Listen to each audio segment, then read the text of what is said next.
2,000 centuries later is when our story begins. How is it that I might help you?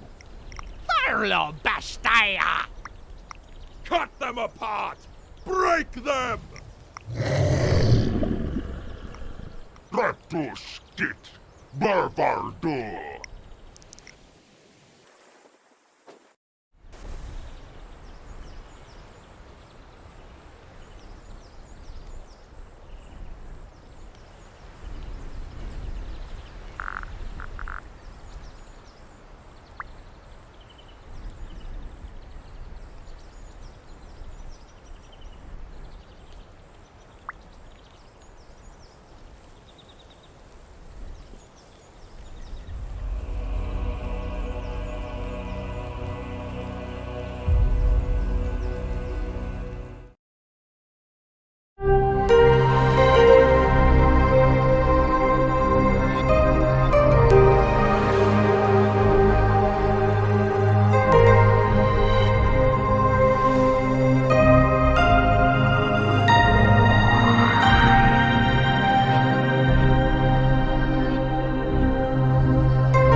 And go. Oh, it even says on air up there. I never noticed that before. Hello, everyone. Welcome to the Quelmar realm.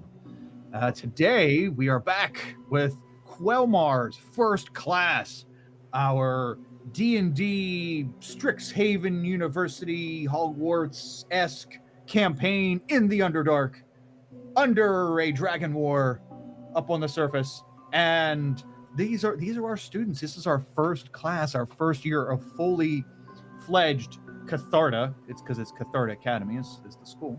Catharta Academy students, and we're here to learn magic and antics, and possibly we might even make it past the orientation day. That might be a part of this campaign. I know. We're on our third session in, and we're on day one. So we might even have classes in this magical classroom stuff. Today with me, as always, there are awesome players. And let's go around and meet everybody. Do a quick little intro of your character, and then we will do our recap of last week. I will introduce a few things because I like to add a few nifty things each session here, and then we'll get right back into the adventure. So let's start with, I guess I'll look at the stream. Eric, let's roll around to you. Hey everyone, my name's Eric. I'm playing our resident meathead barbarian, which is a bit atypical for Magic Academy. His name is Madros. He is a sort of ostracized young noble from a high elven lineage, and sort of finds himself on the outs of his family here and forced to attend this academy kind of to try and get back in his family's good graces, even though he sucks at magic. So ultimate irony. So I'm excited to see how things pick up today. Like Kyle said, I hope we actually get on the first day. So I'm crossing my fingers. We might indeed get past the first day. And you know what? You should give Madros some credit, right? You're still at the beginning of the learning process, and someone must have saw something special in you to sponsor you to come to this magical academy. They must have saw something very special, much like the special things I see in Dan as he introduces us to Refrig today. Hello, my name is Dan, and I am playing our resident half-elf warlock, Refrig Eritor. He is a demon-possessed, self-involved, and yet exceptionally talented dark elf who is here to further his knowledge of what is this thing that is inside him and how can he utilize it to better himself, and more importantly, grasp power. Ooh, grasping power. Nice, yeah. Nice. Who doesn't want to grab a nice handful of power for themselves? Right off that power tree. Yes. Speaking of grasping power, and also a handful, holy shit, found out last week, yeah, Marcella is out to hammer home her point and looking to pick fights with pretty much everyone that she's coming across. Erica, can you introduce us to Marcella, please? Sure, yeah. She's a half-orc, very bulky, but also wise druid. Mushroom obsessed, but we'll get more into that later. And ready to bash some heads in. Not, like it's all in good sport. It's kind of just like a sparring kind of thing, but also she doesn't mind a little bit of bloodshed. Bashing heads in good sport. That is, yeah, that's a phrase I hear regularly. James, before I do a segue over to you, check your DMs in Discord because I have sent you something that we will have to show the viewers and Yeah, everyone else great. very soon. Do you want me to pull those up now? Because I've Nope. already got them prepared. Okay. Good. I'm good. Okay. I just want to make sure you saw that because it's very important and something near and dear to my heart. As you are very near and dear to my heart. And is that your segue? That is my segue, and you can dearly. That one was my favorite. Yeah. Okay, hi, I'm Sigmund. I am playing a 16-year-old Illumian child who's in way over his head, and he loves books. So I'm just going to bury my nose in a little book all day today. This is just going to be me. I'm in the library, so don't disturb me. It's not going to be a problem. Yeah, I don't foresee anyone bothering in the library. You're just going to be left to study, and that's your ideal campaign for Sigmund. And that's... Oh, I'm a cleric. I didn't say that. My role in all of this is to heal.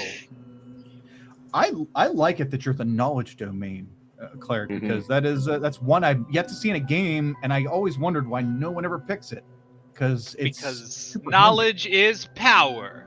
Yeah. For those of you who have played Greedy Green, our Pennsylvania-based IRL Quelmar game, Sigmund made a guest appearance in the 4 years in the future from right now. Made a guest appearance last week, so that was it was nice to see him. Eric, I guess, would be the only one probably who has seen him. I made it very vague. We don't know if he graduates. He might flunk out of here. It might be there for some other reason. I can't wait. But that means I have what's called temporal immunity. I can't die, or that would open a temporal paradox. Nice. Use that plot armor to your advantage. Yeah. Challenge accepted. Thank you. Appreciate that. God. Zach is not with us yet today, even though he is smiling in his picture. He is probably dealing with something, and will hopefully be with us shortly. Okay. So, and he is going to be playing Nerif, and Nerif is a College of Spirits bard, and likes talking to ghosts and having everyone be a friend with ghosts. Just a friendly chap who was left in a very, very touchy situation when we left last game, and we will discuss that as soon as he gets here. So. Without further ado, we have done our intros. Let us do our new things. Let's do new things. Okay, we got some new upgrades here. Let's start with the maps. Let's get over here onto Roll20. I'm hoping my map port thing for you, James, works out. So we have our Catharta. This is the main campus that we're on right now. But I have a few new maps that I made this week. One that I didn't make that I bought. But so we were wondering kind of. I was trying to figure out a way to explain the path of the material that we've spent our time on here. This is one of the three main paths, or basically like separate campuses, if you will, specializing in different things. And I guess I will have to make it smaller on this screen. Trying to get... There we go. The path of the material. It looks really good. There we go. Yeah. Thank you. So isometric angle. Yeah, I love that for these kind of maps, these area maps or regional maps. I don't think I've ever seen you do that before, Kyle. So that's new to me. The map I did for Greyhaven. Was isometric. Oh, I guess it was. It was just everything was so tiny on that. I couldn't really appreciate it. Yeah, it's everything was wee. On this one, luckily, you're able to spread out a bit. There is this large open area, and I'll show you the variant that is. I made one for kind of how the lighting is in here. I didn't describe it very well last session, but the sun shulk over here in the path of the material is on the ceiling, on the cave ceiling above this area over to the left, which is all the nature magic oriented classes and whatnot. These forested areas on the left. The sun shulk, the fungus in main campus, leaves off a yellow to orange glow upon everything below it. And unfortunately, for those who study over in the old ruinous area of the path of the material, the sun shulk does not shine over there, but it is lit. The path is lit the whole way there, and as well as the buildings and such where you're studying. So you're not studying in the dark. It is very well lit over there. Just your traversing there can be a bit dim. Okay, now brings back to main campus. Actually, since Zach is not here, actually, let me double check here, make sure. Okay, Zach's not there. All right. Since Zach is not here, let's forego starting with the situation that Refrig and Nerif were in, and let's pick up with Madros and Morchella, as they both, because yes, we have to split the party 3 ways, right? We have to split the party 3 times in 3 separate areas. You two arrive after everyone's split to the proving grounds, basically the little arena where we practice combat magics, you practice nature navigation magics, and all kinds of things can be practiced in the proving grounds. It's not some grand arena, and there's no Catharta sport per se. I know there's no Quidditch or anything cool like here yet. Remember, this university is only a couple months old, so all that we can develop in time. But for right now, this is the proving grounds. And as you two go over, looking to, as Morchella, oh wow, I got to change that. James, I got to put you in charge for the maps here, because yeah, I can't keep up with it. And looks great. Run the game. Nice.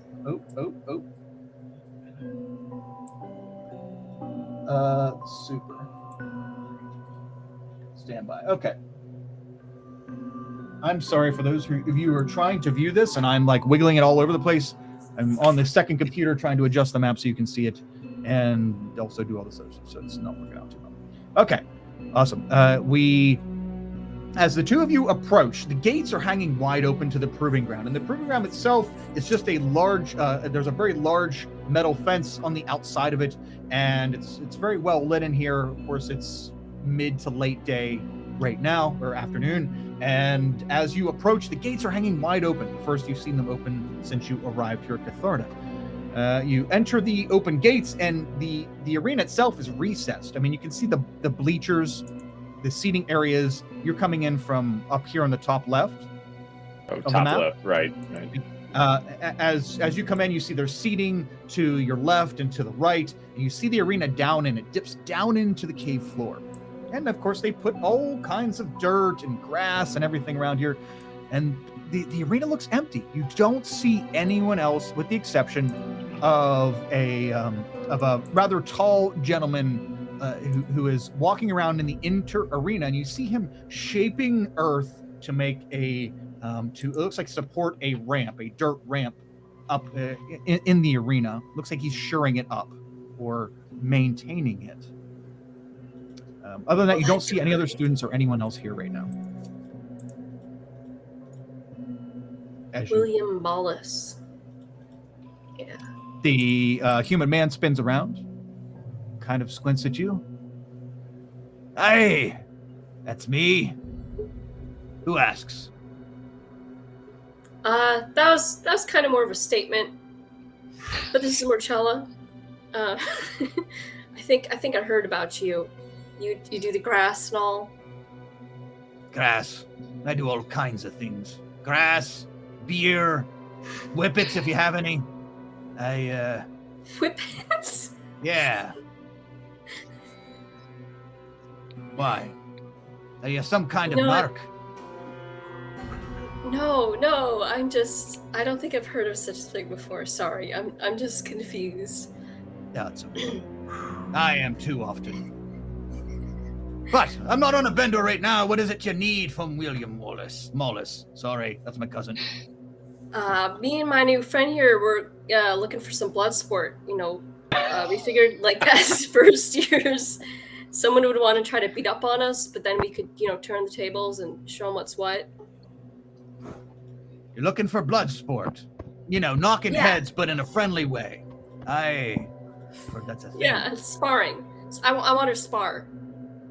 Oh, well, I'm afraid you're not going to find any sparring today, lass. There was supposed to be a class here right now, doing just that. But turns out that 3 students came down violently ill this morning. Violently ill. They canceled all Proving Grounds activity for the day. It's a shame. One of them was my new assistant, first-year student. Feisty little dwarven woman. What kind of sickness was this?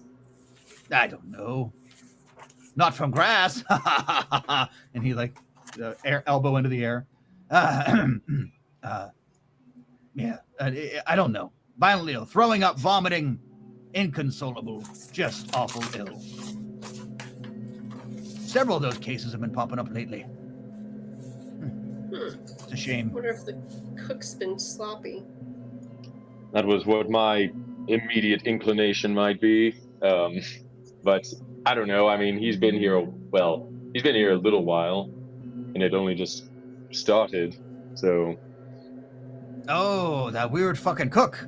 I hope he's not been sloppy. I eat a lot of food over there. Do you think I'm going to get the poops?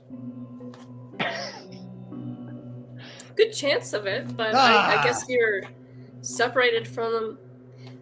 Before that happens, do you want to spar? You're the only person here. He takes a few steps towards you, not in an aggressive way, but just to get closer. And as he does, you can see he has a very noticeable limp. He's like, I'm not allowed to fight anymore. Fucked my leg up a long time ago. Was it the whippets? No, 36 arrows in the same spot. Wow. Not in the knee. You would think it would be in the knee, but it was in the calf. Or no, I'm sorry, thigh. 36 arrows in the thigh. At some point, you have to. At some point, you can't really even be mad about that. I mean, it's kind of impressive they hit the same spot that many times. I know, all in the same day, in the same fight. It was so weird, Should have been wearing me armor. But hey, family reunions, they're rough. I'm sorry, lass, I can't fight. Plus, the university would frown upon me beating up on students. That sounds about right. Yeah. Yes. Well, Marcella, we'll come back when the sophomores or whoever is above us, I really don't know how many classes are ahead of us, are around. Maybe they'll want to pick a fight with you or even me. When's the next lecture or class scheduled, William? Well, this is the last class. They've only canceled classes here for the day. So any of the classes that had this scheduled out, or I don't know. I don't keep track of the schedule. I just maintain the grounds. I mean, when's the next class scheduled for the arena here, or the Proving Grounds? Well, there'll be one every class every day. So tomorrow morning. Bingo. Marcella's gonna check her schedule. Does she have a gap in between, any of her classes? I don't think we've set our schedule yet, Marcella. Remember, tomorrow morning, your first period, right? There's three classes each day. We'll call them periods for simplicity's sake. First period, you're supposed to meet with, have your first class with the director in Draconic Studies, and then there you'll submit your curriculum, what you want your curriculum to be, and from there on out, then you'll be obligated to those classes. The same day, or no? You don't know. I mean, I guess he did mention something after class tomorrow morning. You will be able to do a scavenger hunt. That was mentioned to you today. So other than the scavenger hunt, you don't know what's beyond that. All you know is that in 2 days' time, you officially, boom, are locked into your classes. Well, I mean, worst case scenario, Marcella, you could just cut class and come here and pick a fight with someone if you really wanted to. So Come over here to somebody Oh. else's class Yeah. in the middle of their class and pick a fight. Like, hey, I'm sure something will come up. Yeah, we'll figure something out. You from what you all saw, because remember when we were back in the Path of the Material, the class change period. Remember the lightning went through the neon bulb to signify that there's class change time. When that happened, you can ascertain that it's roughly 20 minutes between each class. Yeah. So Okay. you'll have that period if you want to. Hey, quickly, excuse me, will someone come over here and fight me? If you want to do that, that's. We could just do punches, no magic required. You know. Yeah. All right. Blow for blow. Yeah. But the groundskeeper, Mr. Mollis, is kind of leaning on a shovel that he has yet to use. He just uses magic to mold the earth, and he's leaning on a shovel. He's like, I wouldn't go picking fights this early. You look new. How new are you? Got here fresh today. off the but I think we might be as green as the grass you're maintaining, sir. So you're saying my grass is green and well kept? for being powered by a sun shulk, yes. Thank you. I take great pride in my grass and all the scenery you see here on main campus. Anywhere else can go fuck themselves, but main campus, I take great pride in this landscaping. Of course. Well, it is appreciated, the beauty of it all. Maybe Marcella, maybe we shouldn't walk on the grass anymore. Poor William here spends his days maintaining Yeah, I it. guess. Yes, she's- stay off the grass. She's gonna like kick a rock, upset, and be like, I guess let's go read some books or whatever. Meet up with Sigmund. Sure, once you get access to Meimogu, you can go out there and pick a fight with the Underdark folk. They're pretty grimy. But Gnarly, would you say? aye, they'd be gnarly too, probably. But Okay. you gotta be careful, because there's no friendly tapping when you're dealing with folk who live in the dark like that. It's tragic. Good luck! And Mr. Mullis waves you off and goes back to doing his bolstering of the proving grounds. As he does, and it appears that Zach isn't here, let's go over to the Tomioplex. That is you, and you are muted. That's me. It's funny because I said that's me, but I was muted. But you still read my lips. Still saw it. I saw it in your eyes. Thanks. Okay, well, we have a strange bit of time. Perfect time for Eric to pop off if either of you have to use the restroom, whatever, because we're gonna have a flashback. Spoiler alert. Oh fuck, we forgot to do the symbol thing. That's all right, we'll do that. I want to wait for Zach to be here to do the reveal, the big thing reveal that I sent you, James, for us to do. Sure. Yeah. Symbols. Things. Yeah, the things.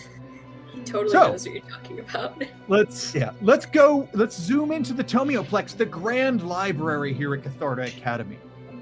We're looking in here, and a wide-eyed young 16-year-old Illumian boy has now entered the Tomioplex and sees books upon books upon books. I do have an updated map for you. Viewers, I'm sorry, but this never translates well when I get there. This is the first floor of the Tomioplex. I'm going to move all of you to it. There we go. That is a colored version. Wow. So colorful. And The koi pond.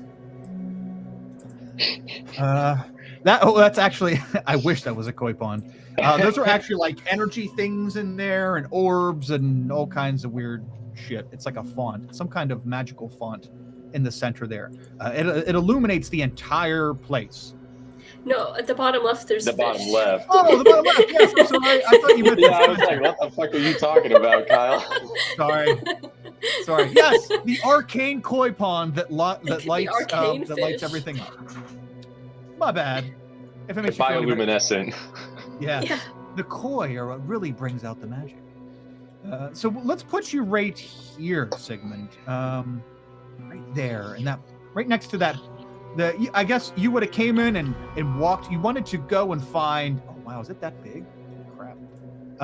You wanted to go in and immediately find the You said last week or last time that you wanted to find how these sections are organized. Is that correct? Yes.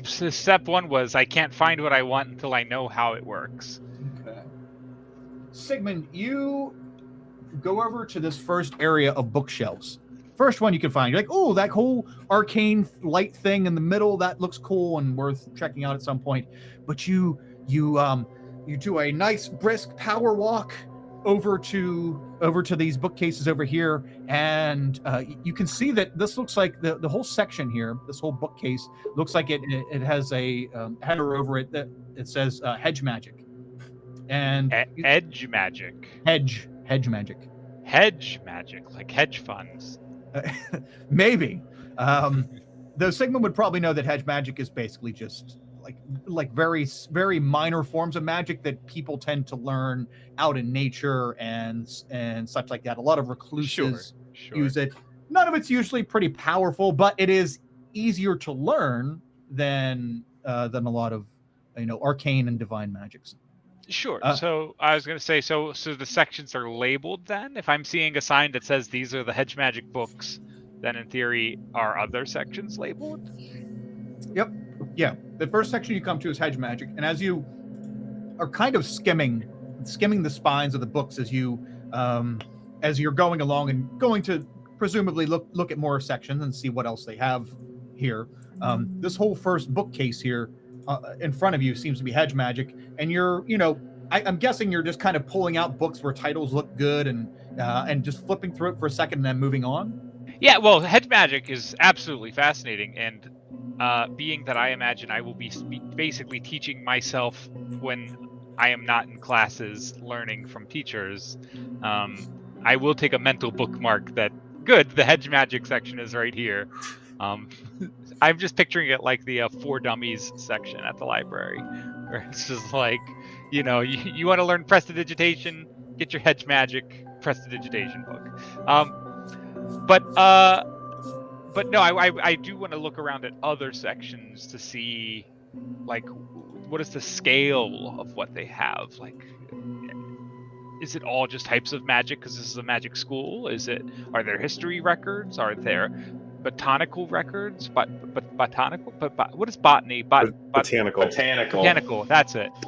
Botanical records, or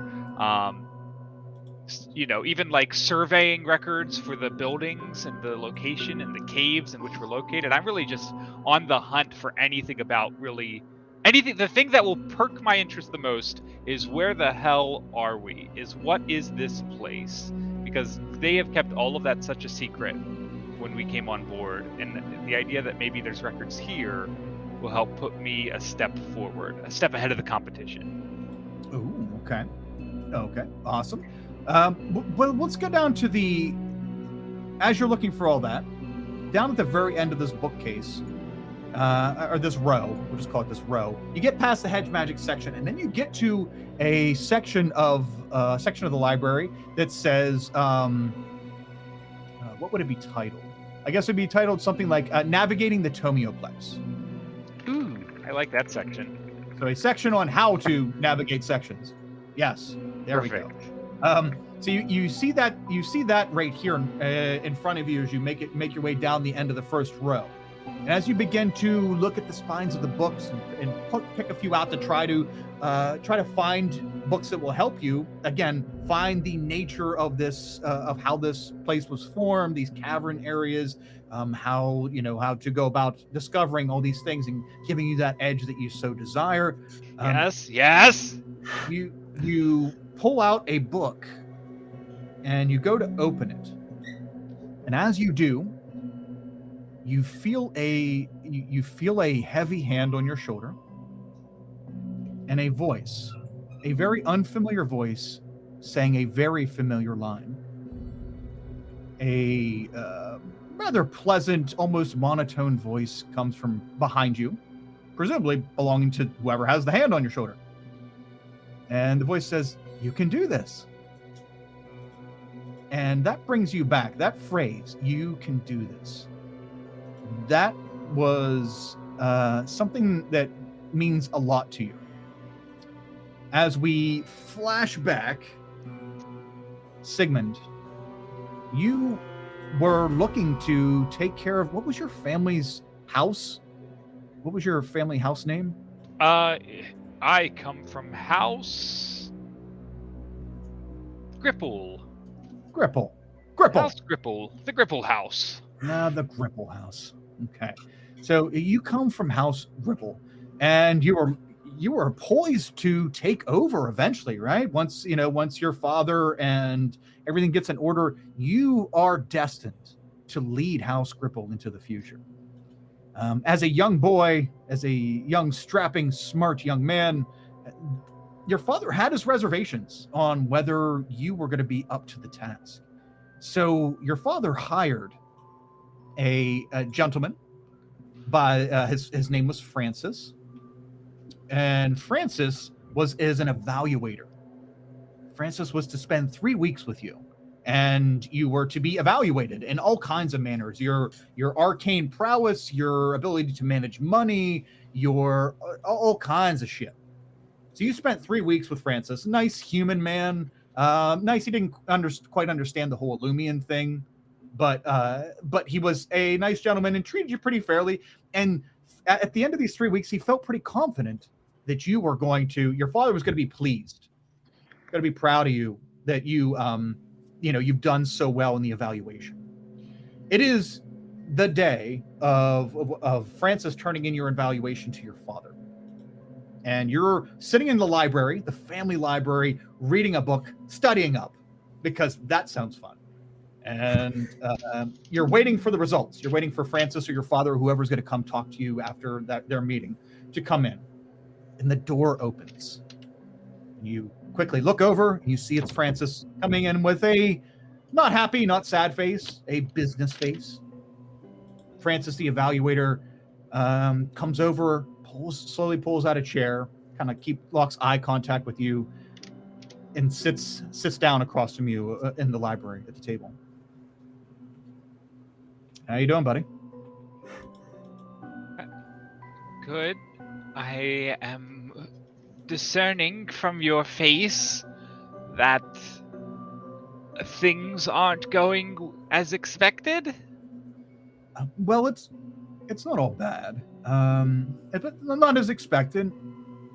Like I said, you did very well in, gosh, most categories.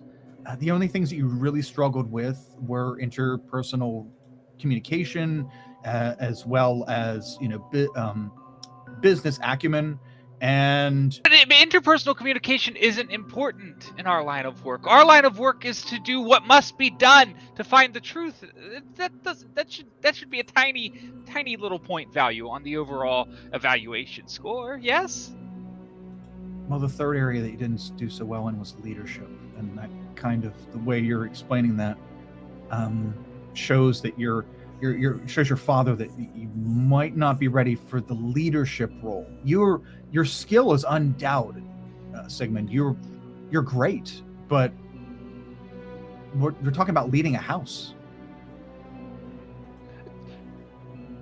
I don't think it matters. I think it is an Illumian nature to follow the smartest in the room, no matter what sort of other social skills or intrapersonal communication skills they have. As long as they're the smartest person in the room, then therefore they are the leader. That's just how it should work. I think I will be a great leader in that case. So if that's the case, if that's the Illumian way, then why is your father not picking you based on that merit? Look, there is an alternative. I'm not just an evaluator. I also work at a college here in Eisenhound, and I have contacts that could get you into a school that if you were to graduate that school, there's no way, even with your current predicament, there's no way your father could, or anyone could deny you a position such as that. Okay. Okay, a school for leaders. I could go to a school for leaders. It's not a school for leaders, Sigmund. It is a school for learning and for magic, but you will be right now. You're above everyone around you, and he like pulls out this scroll. Look at these flow charts, you know. And Flow charts. no, I love it. He's got it all. Is it Sigmund? Yes or no? Yes. He's smarter than everyone else.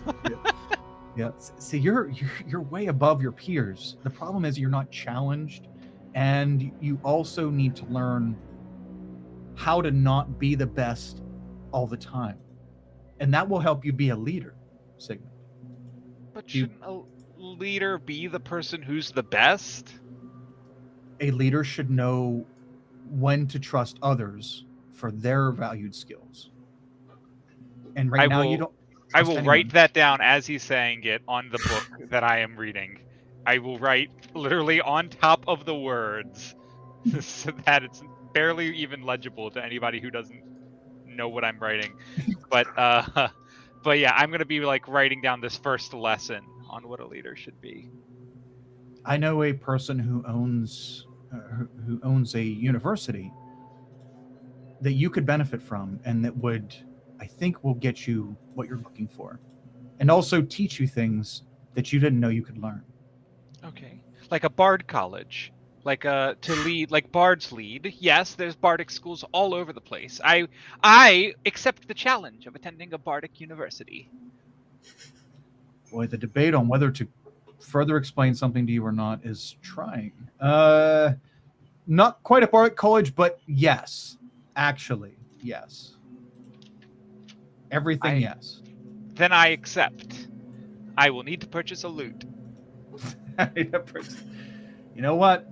I have a feeling that you need less than a lute to do well. And he gets up and walks over and puts his hand on your shoulder and says, "You can do this." And then he walks out. That same line you now hear in present day, repeated to you in a very different voice. I immediately think, my lute. It's here. It's finally here.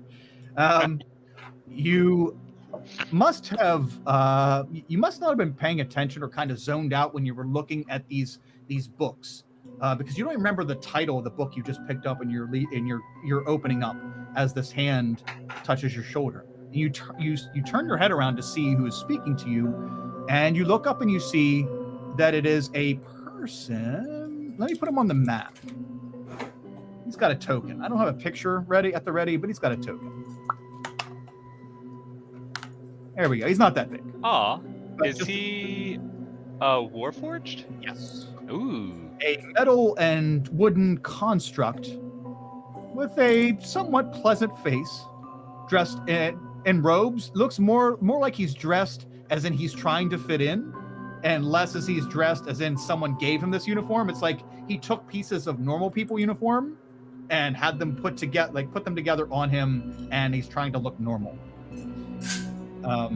This Warforged looks down. He's pretty lithe for a Warforged. He's not like bulky war ready, brutally Warforged. He's thin and lithe. As the Warforged looks down at you and does a attempt at a smile. "The book you're reading."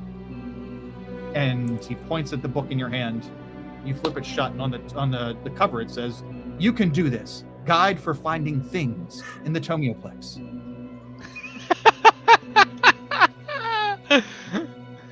Wow. Yeah. Look.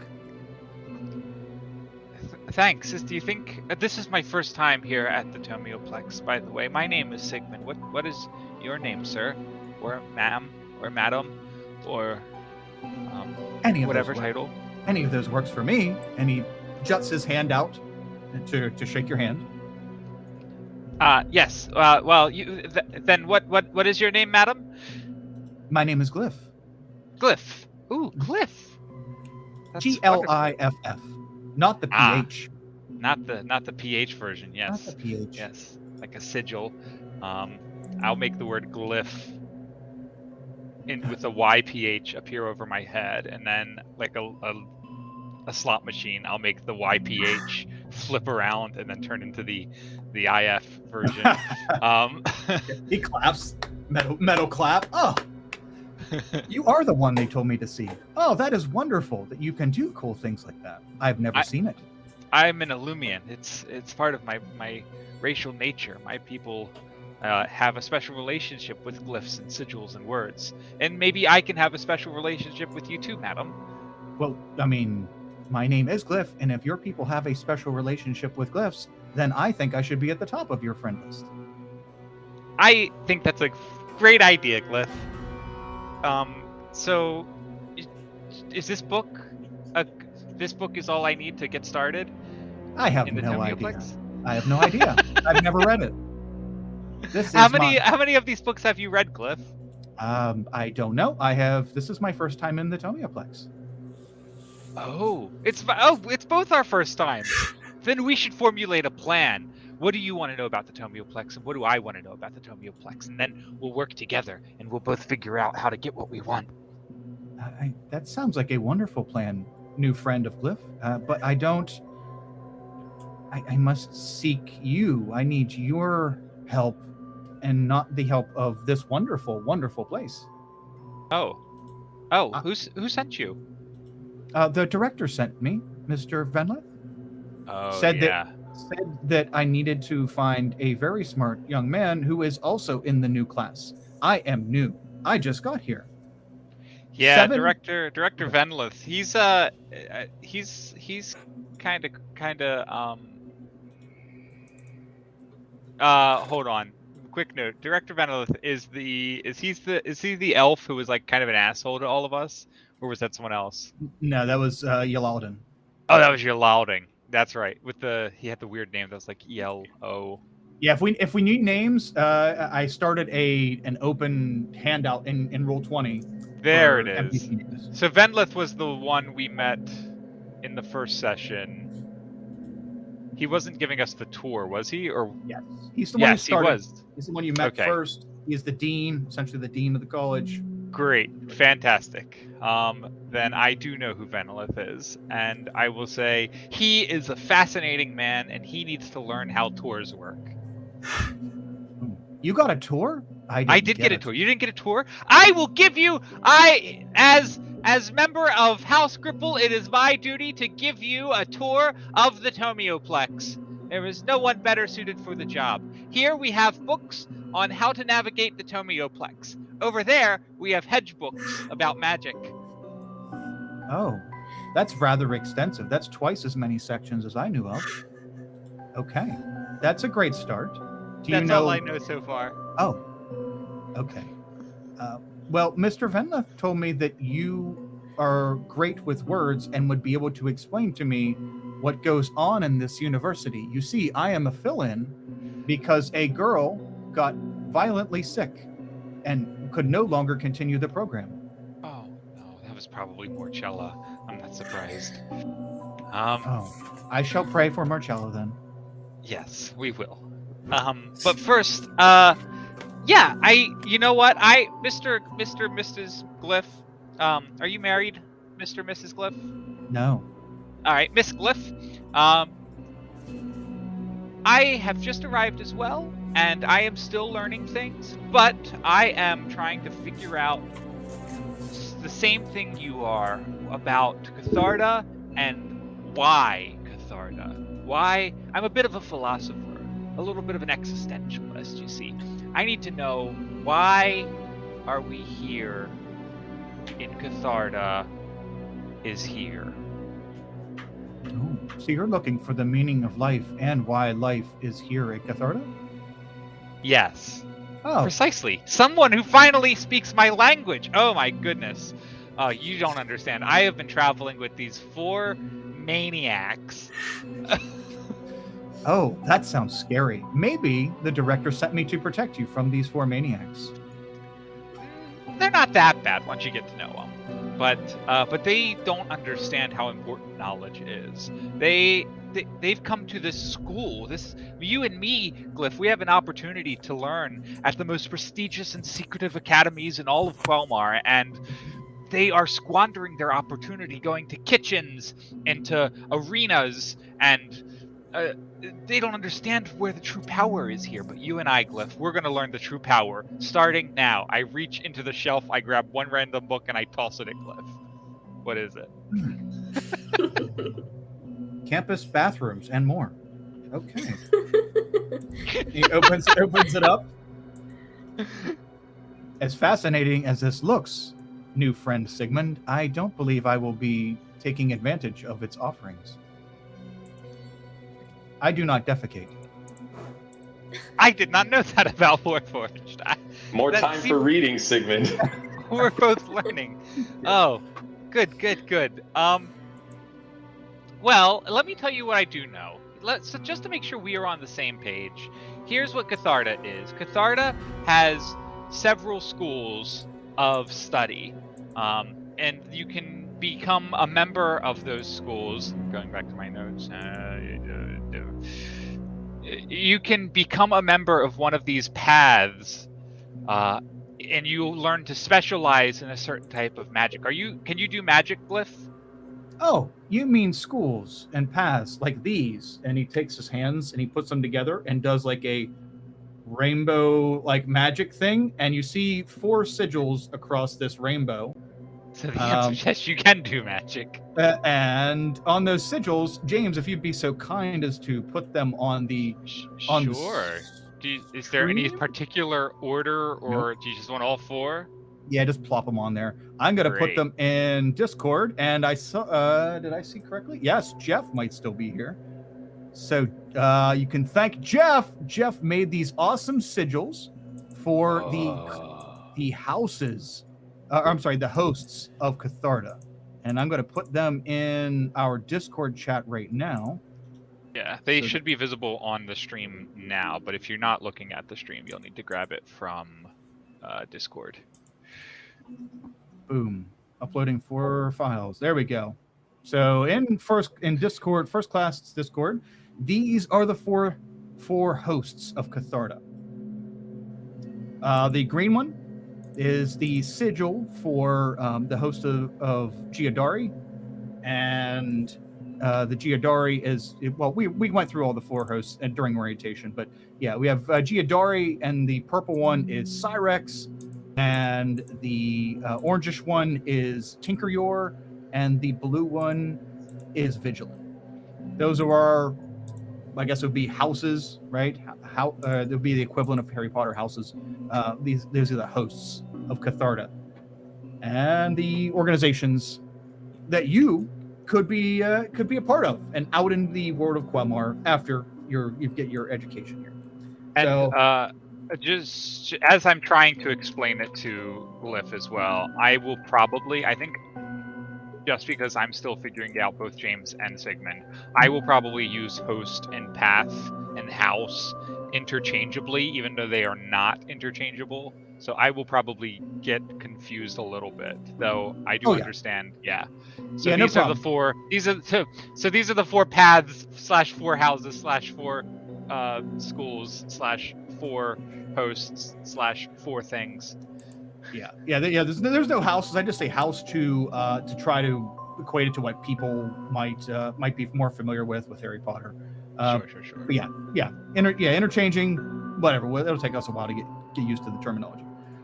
Okay, so as he shows those, yes, I was given a book to study on the basic functions of the academy. Though I was designated to join your group, your class, because someone had to drop out. I'm very excited. Will your class be fighting the Maniac class? My class is the Maniac class. Oh. Does that give us an edge? It does. I think so. I think because we have knowledge and they don't, we will get... you got to think of school kind of like a sport. And the idea is whoever gets the best grades, whoever performs the best marks, wins the sport. And our goal, you and me, Glyph, is to get the best marks in all of the classes and outperform the maniacs. Oh, okay. So we will have an edge. We will be the edgiest class. Yes, I will be. You will be the Lordess of Edge, and I will be the Lord of Edge. Oh. We will have an edgy kingdom. I don't know if I'm allowed to hold office like that, but I will take it under advisement. It's not really an office. It's just a cool nickname that I came up with. Oh, it's a clever nickname. Thanks. You're very clever. Thanks. And you're very good with words, which is why they told me to seek you out. You're so good with words, James. Yes. I'd like you to take a look in your handouts, in your journal, if you will. Is it the tiny letter? Because it says S. The tiny letter says S on it. It's not the it's not the letter. It's the. There we go. It's in your journal. It will be a one that just popped up in there, called Skill Diction. You don't have to. I had Erica read hers out because there was less verbiage in it. This one is kind of explaining. But basically, you are so skilled in wordcraft. I'll read your first little blurb here and then just say your build. Sure. Your continued efforts to master the written word and broaden the already staggering amount of languages and skills you possess has put you far ahead of many of your peers. Couple that with the understanding of both arcane and divine magics, and you find yourself with abilities that most don't understand or possess. And you gain the 2 features. Everybody's going to gain 2 features, 2 customized features. Yours are basically you can have your illusionary script. You can send it out like a sending spell, proficiency times per long rest, but you haven't fine-tuned it yet, so you have to make an Arcana check, and that lets you know how many words can be in that sending spell, based on the result of your Arcana check. I was going to make it a static number and make it simple, based on your level, but I thought this would be cool because you'll never know how many words you have to work with. Exactly. I will have to think about how to change the message dynamically. Yeah. If I only have 3 words to do it versus if I have 20 words to do it. Yeah. When you commit to doing it, then you make the Arcana check. So you'll know how many words before you send it, but you won't. You'll have to commit before, you might roll a freaking 5 or a 6. And still have to commit the whatever per time. So that you have that per times per long rest. That is your non-combat related one. And then everybody's gonna have a non-combat related and then a combat related one. And your combat related one is It's very cool. It means that I have a pool of temporary HP, of temporary HP, kind of like lay on hands, that is equal to the sum of however many proficiencies and languages I know. So the more languages and proficiencies I gain, the more of that pool I get. And then just like lay on hands, I can put my knowledge is power, or in this case, knowledge is temp HP, and bestow it on others, or I assume myself if it is like lay on hands. So I've got a little bit of temp HP power I can dish out to everyone and myself that is completely dependent on how much I learn, how many proficiencies and languages I gain. Yep. There you go.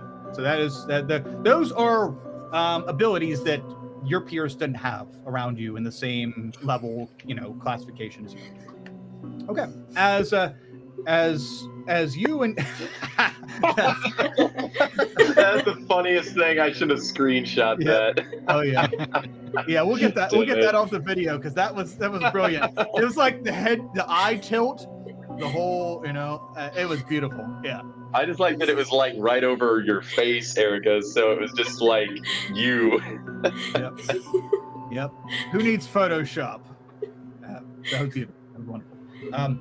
Okay, let's Glyph is okay, cool. I look forward. We should meet up with the maniacs so that I can see them and not be afraid. Yeah. Just real quick, did you happen? I know you said you just got here too. Did you hear anything about a checkout system? Are we allowed to take the books out of the Tomioplex, or they have to stay here? I know there's a lot of tables around for studying, so I wouldn't be surprised if they're locked to this building. But you don't know anything about that. I got here 11 minutes and 42 seconds ago. That makes sense. I got here 11 minutes and 49 seconds ago, so neither of us know. Wow. No, I mean, I got here at Catharta 11 minutes ago. Oh, I know. I walked into the Tomioplex 11 minutes ago. Wow. Oh, okay. I was going to say, I would have seen you. That would have been strange. I would have laughed. I love you, Cliff. You're so amazing. All right, Cliff, we'll come back for these books. Let me go introduce you to the others. Just know that they are, they don't always mean what they say. Sometimes they'll say things like, wow, you're crazy, or you're an idiot, or you're useless, or you're such a tiny baby. They don't really mean it. It's just their way of making you one of the gang. Oh. I Okay. shed one small tear. Wow. Okay. That is Catharta welcoming. I got it. Categorize. I'll lead I'll lead Cliff out and see if I can find the arena where the group is beating each other up. Okay. You are walking across the main campus grounds towards the arena to try to catch. Oh, look. You see Morchella and Madros walking out of the arena. That's great. That gets both of those groups together. Splitting the party, my ass. We'll get you all back together. Unfortunately, man, this is a bad time for Zach to not be here because, damn. Okay. Well, I'll tell you what. We'll take that view away, and what we'll do is, Dan, we will hone in on Refrig's perspective here because I can't really give you information you're not seeing. But at the end of the last session, the two of you had decided to sneak back into the path of the material. You went back through the tunnel system with the other students. You kind of blended, right? You were blending in, as I recall. Oh wow! Successfully, you stole a student's Geodari sash. Yes. Oh, you came. That's right. You came sash. I'm sorry. I thought that was a seatbelt. You just happened to have on hand. I always practice safe D&D. Exactly. Yep. When they say strap in, you don't fuck around. I literally thought that was actually part of your shirt this whole time. I'm like, wow, Dan's like advancing his fashion sense in some weird way. Nope. Piece of duct tape on a shirt. Yep. That's called crossing guard chic. It's very nice. I like it. Okay. So Dan Refrig, you and Nerif are walking. You gained access up the stairs, and you're getting ready to cross the bridge. You've just crested out onto the bridge, and as I mentioned at the end of the last session, the light that's kind of cascading from the lamp across the bridge, as well as the light that somewhat spills over from the lit up area of study that you're heading to. Part of that light comes out of vision as a silhouette materializes in front of and above the two of you. Now we'll have it that Nerif is slightly in front of you, so that you're able to see all this. But you see this thing coalesce. It looks like it wasn't there, and now it is starting to be there. As you see the figure of we'll say the front half of a 9-foot long spider begin to appear right above Nerif. Refrig and Nerif, they're so close name-wise, they're so close. Okay, got you. So you see this figure. You see this figure appear in front of, and you see Nerif look up, and then looks like he does like a little bit of a spin, and then gets like he's dancing, almost like a dance, and then he disappears up into the air. I'm not going to get too descriptive on that, especially one because he's not here, and two because you would only see limited things. So you see Nerif stop and look up, and then just kind of disappear up into the air. I obviously don't want to blow my cover, so how far can I see into the dark? Like, obviously he disappears in the darkness. Can I do a perception check to see if I can tell where Nerif was floated away to? Sure. Do you have dark vision? I believe I do. It's an elf. half elf. Yeah. Are you half elf or elf? I think you have Half dark elf. vision. Dark vision either way, right? Half elf. I never played a half elf. Does the half They elf should have dark vision either way. Yeah, let me pull up my character sheet here. Yeah, I believe you do. So, Yeah, they have dark vision. okay. Cool. So make a regular perception check. Perception. You don't see the roof of the cavern or the ceiling, but you do see up into the darkness quite extensively. Oh, what is? Oh, that's right. I forgot. You're that person. Okay. Yes. So. Still there. Okay. You look up. You follow Nerif as he, whoa, and then it becomes quiet and he disappears up into the darkness. You're looking around. Mhm. You don't see anything. You don't hear anything. You He saw doesn't see anything with a 20. Jesus. Yep, correct. You saw part of a monstrous-looking figure appear. You saw it reach down, and then you saw its parts disappear, and then Nerif disappear behind it. Almost like Nerif was pulled up and into nothingness. Would I have any way of knowing if Nerif's ghost friend went with him? You wouldn't, because Nerif does. I mean, the ghost friend isn't has never materialized, at least yet. Okay. I want to work that in for him for his character, but is yet to show itself. Oh man. So as of right now, dude just gone. Now you could take a rocket launcher and shoot it up into the darkness, and maybe I don't see any of them around you, but you can. All right. Is anyone around me? We snuck past. Has the changing of the classes concluded? Yeah, because remember we illustrated last time that the little gnome guy was running by you guys to try to make it to class, and you two would be the last arriving across the bridge. You pesky halfling! What in the hell have you gotten caught in yourself by? And I reach my hand up and fire an eldritch blast in the general direction of which he was taken to. Oh, okay, all right. Let me read a stat block, because I don't know how to handle this.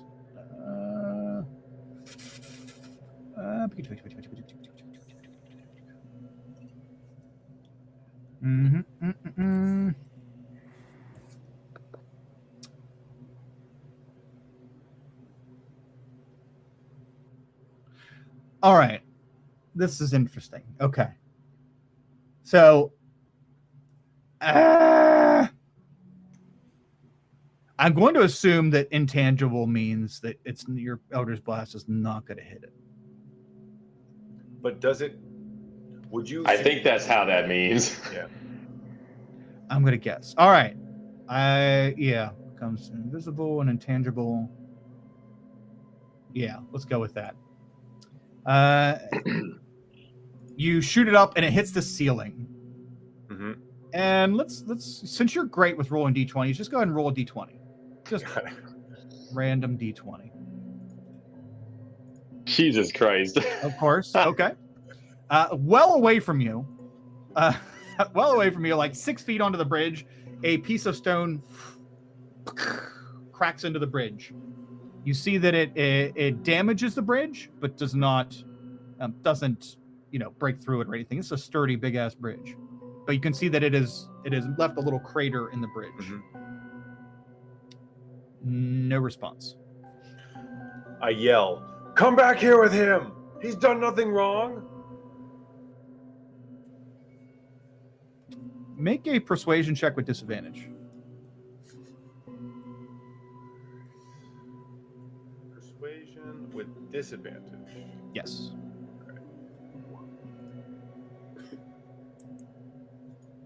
Okay. You hear a voice. You get no audible response, but you hear a voice in your head.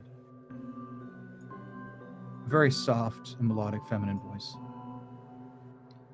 Your friend can't come to the bridge right now, but if you'd like to leave your name, blood type, and a message, feel free to do so. I feel as if I'm being had. I'm willing to guess that you are also an intruder. So I suggest you move along to somewhere you're allowed to be. Your friend will be safe, as long as you two stay out of trouble.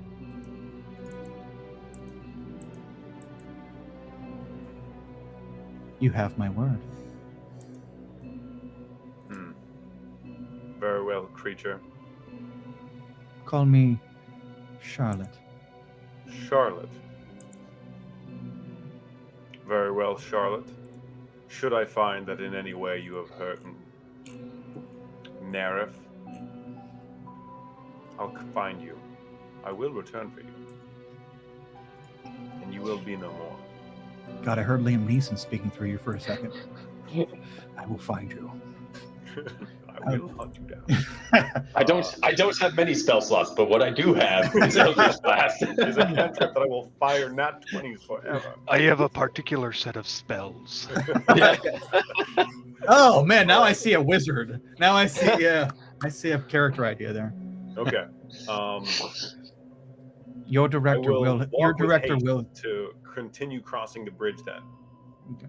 As you're walking away, the female's voice says, "Your director will hear of this." Sorry? As you're walking away, the female voice in your head says, "Your director will hear of this."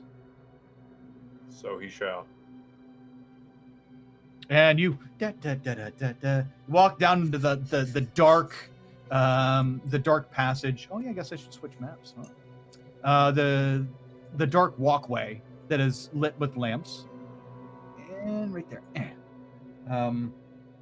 And you walk back down into the path of the material. What are you doing? I mean, you're off the grid right now, so no one knows where you're at, with the exception of the other maniacs. And as he's walking, he's getting farther and farther from that piece of rubble that fell at the location that Nerif was taken from, and every step is a reoccurring thought in his mind. Don't do this again. Don't abandon them. He's thinking. Do you even know what you're looking for when you get to the dark end of this path? He doesn't have an answer. So he pauses as he reaches the dark entrance to this nefarious looking castle. And he turns around across the bridge, still empty, and decides, I'm going to need some help. And I run as fast as I can back across the bridge to try and get back to the maniacs. Okay. Okay. Montage. As very nice. Refrig, you turn back and you head back to get help. As you do, you make your way through the tunnel system. Let's have the other two groups more realistically meet up first, and then have you arrive shortly after. So maniacs, which I guess is now, it just kind of feels more appropriate. Yeah. And as I'm sorry. Morchella and Madros, as you two exit the proving grounds, unsatisfied, there just wasn't any action there. And you see walking out of the Tomioplex across the Central Plaza area, you see Sigmund and a heavily armored person for sure. Oh Lord, what's he done now? I knew I should have gone with him. I knew he was going to find himself in trouble, and Looks like I he leave got him some alone protection. either that or he reprogrammed it or some shit. I don't know.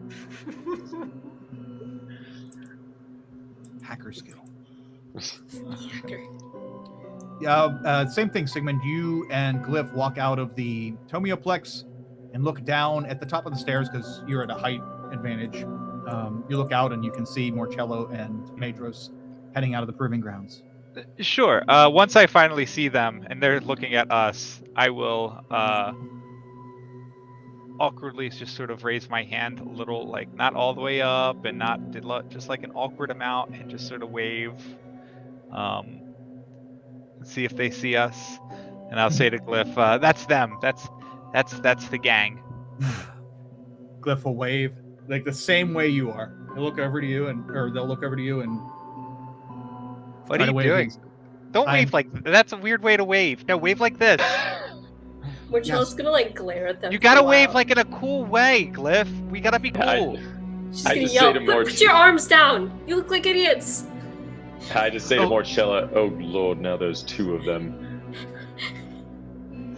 See, this is what I meant with the idiot comment. Oh, terms of endearment. Yeah. Good to learn. Sigmund, get down here. On You're going to make us. I You're going to give us a scrambled. bad name. Glyph keeps pace as the two of you meet up with Madros and Morchella. The four of you are now together. Seems you've found yourself a new companion, Sigmund. Who might this hulking brute be? I will answer that. My name is Glyph. Hello, idiots, babies, useless people. Excuse me! Wow. No, my name is Marcella. None of the above. But I How charming. care You about found an insult bot, apparently. I think there's just a little bit of a misunderstanding. No, Glyph, see, you don't. You are the baby because you are the new one to the group, not them. So don't call them babies. We get to call you a baby. Right, guys? He's the baby now. She's the baby now. Glyph is non-binary and just responds to any and all pronouns, for the record. Hi, But they're a baby. Duly noted. I'm a baby. We've got two now. No, Indeed. no, I'm not the baby. No, hold on. Wait, I thought you were sick. What? No. Do I look sick? Well, Glyph said that there was somebody in our class that was sick, and I think he just means the general student body, Sigmund. Apparently, our groundskeeper, William Mullis, mentioned that there might be some, or that mentioned that there were, I think 3, was it, Morcella students that came down with some horrible sickness, but he didn't know anything about the details of what they were suffering from. So, Did Seemed any it- of seemed you? it- Yeah, at least 3. I mean, for that one class, I guess there's a bug going around. yeah, it seemed like it Glyph was canceled like all a our second fun. pick. So Glyph said that there was somebody who got sick and couldn't come to Catharta, so Glyph got a seat. So I was wondering, did any of you get a seat because you heard somebody else got sick, or are we all, the 4 of us, all first picks? I was the first pick for sure.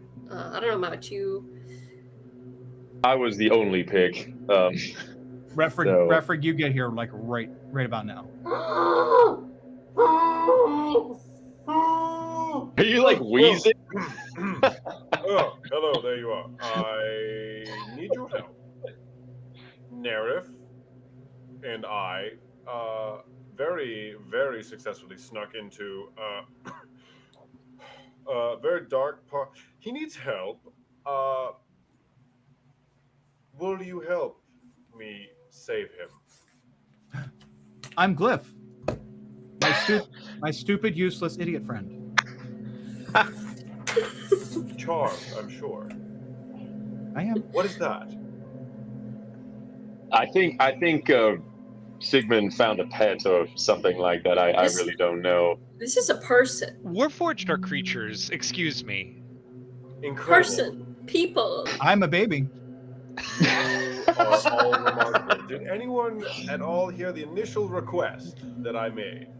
Yeah, I mean, I well, we kind of saw it coming though, like, don't go on the cursed bridge, you walk across the cursed bridge. And we've got If a we haven't scavenger hunt we need to do, so like... That's tomorrow, actually. We haven't even registered for classes yet, and you two buffoons have already gone and fucked everything up. How hard was it to follow instructions? That remains to be seen. All that aside, will you help me recover Nerif? Let's find the ghost boy. Sure. Thank you. Don't mind the sash. I stole it anyway.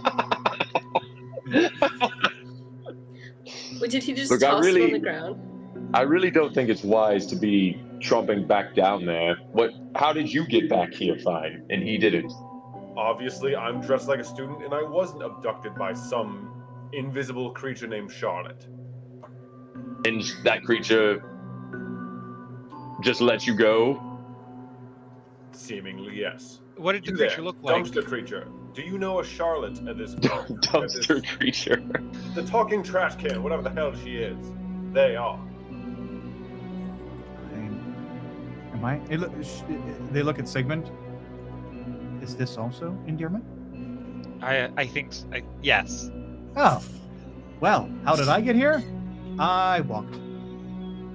Yes, thank you. Pleasure. It is. Do you know a Charlotte? I assume you're from here? Now I am. But I just arrived 16 minutes and 22, 23, 24. Glyph's a student. Glyph's like us. Glyph's in our class. Ah, my mistakenly making the assumption. That's okay. Someone around here is named Charlotte, and someone around here knows that person, or thing, or floating invisible creature. Look, that why likes don't to happen. why don't we just find Director Venlith and tell him what happened to Nerf? We don't have to tell him that you went with him, but say Nerf's little halfling guile or flights of fancy got the better of him, and hopefully everything's okay. But, I mean, he broke the rules knowingly. I don't know what he expected to happen. Well, I don't know that we explicitly broke rules, but yes, I am firmly behind your narrative. Let us go. Should we not instead speak to Professor Yalalan, since that was his path? Do you He's pretty have a creepy. death wish, man? I mean, he fucking hates everyone but her, so... And Well, then maybe we- Looks him. like she should be the one to talk to him. Well, I don't no, like I was him. going to say we can send our new friend.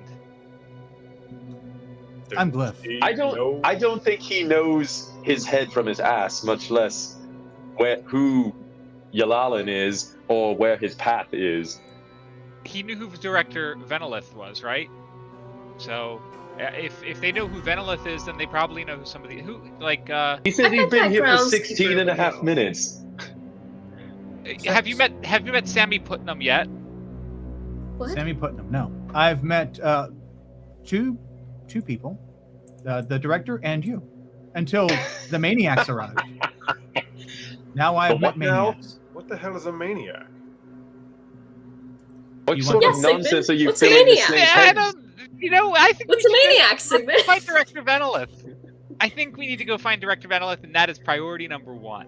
I think actually we shouldn't rat ourselves out, and we should instead talk to Mr. Mullis, because I happen to know a bird, that can get him some of that, I guess, That sweet mushrooms kush. he likes. Yeah, I think we can arrange something. Let's go talk to him. Yes, and then remind me to ask you later about something. Let's talk to him first. About something. All right, let's go meet. Quick question, Kyle. Have I met Groundskeeper Mullis yet? No, Or- just okay. Madros and Morchuk. Just them. They just met them right now. Good, cool. Mhm. Okay, you two walk back across the plaza over to the proving grounds.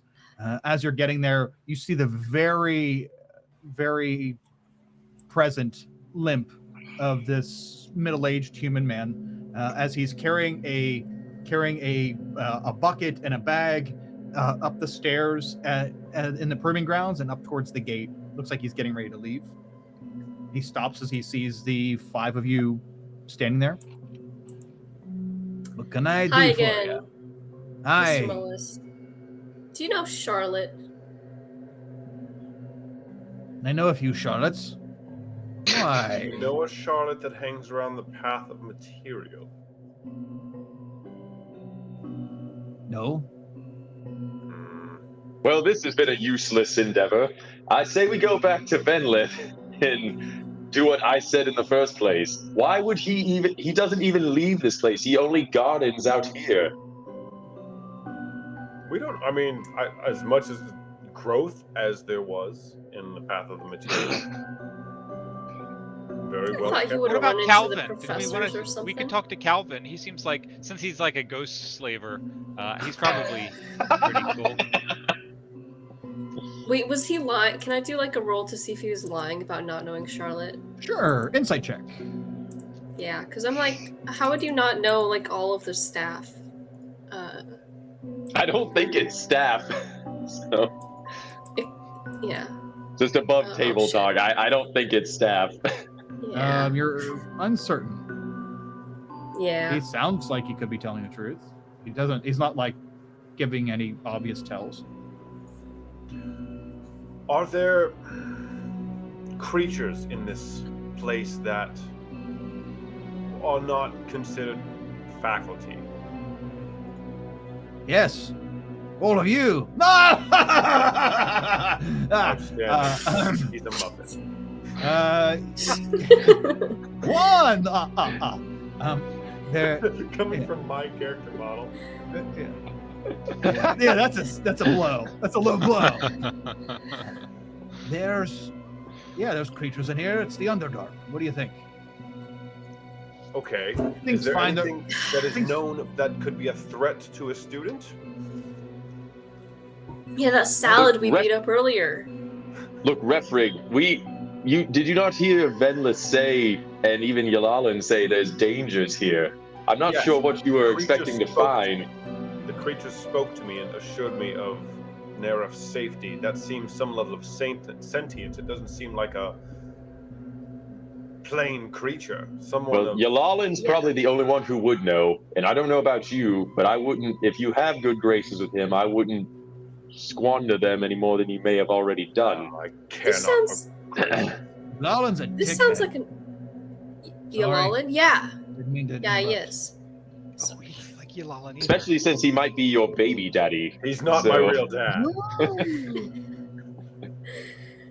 Yes. Don't. He like looks at you, Morcella and Medros. Anything about the grass in front of the child? Pointing at Refric. Pointing at child. As soon as you said it might be the baby daddy, don't say anything around them. Fine, let us go talk to the bastard. Ugh. Good luck. Fuck that guy. I agree. I really think you should just let sleeping dogs lie here. You're going to drag all of us down on top of your chicanery here. What if my they got son- kicked out of school? What if that's how you get kicked out of school here, is they pull you back up to the surface? Normally I would disagree with him, but I've seen some crazy shit since we've been here, and I wouldn't put it past them. So I bet he just got some detention. Like it was an overzealous hall monitor type situation. He's got to send time out for a bit, pay his dues. In my experience in school, if you hang around with the crowd that gets detention and that gets kicked out, you will also get detention or get kicked out soon enough, even if you don't deserve it. He's not wrong. So is the consensus then that dear Neref is to be left to his fate? Yes. Well, if he's not back in our bunk room by morning, then we'll say something to Director Venlith. That's an awful idea. Well, you said he flew up to Well, the sea. Like I could say none the of us same can thing to fly. you going down the path of the material after we were told not to. So Well, I did it so gracefully. How could I not? He did it so you didn't have to.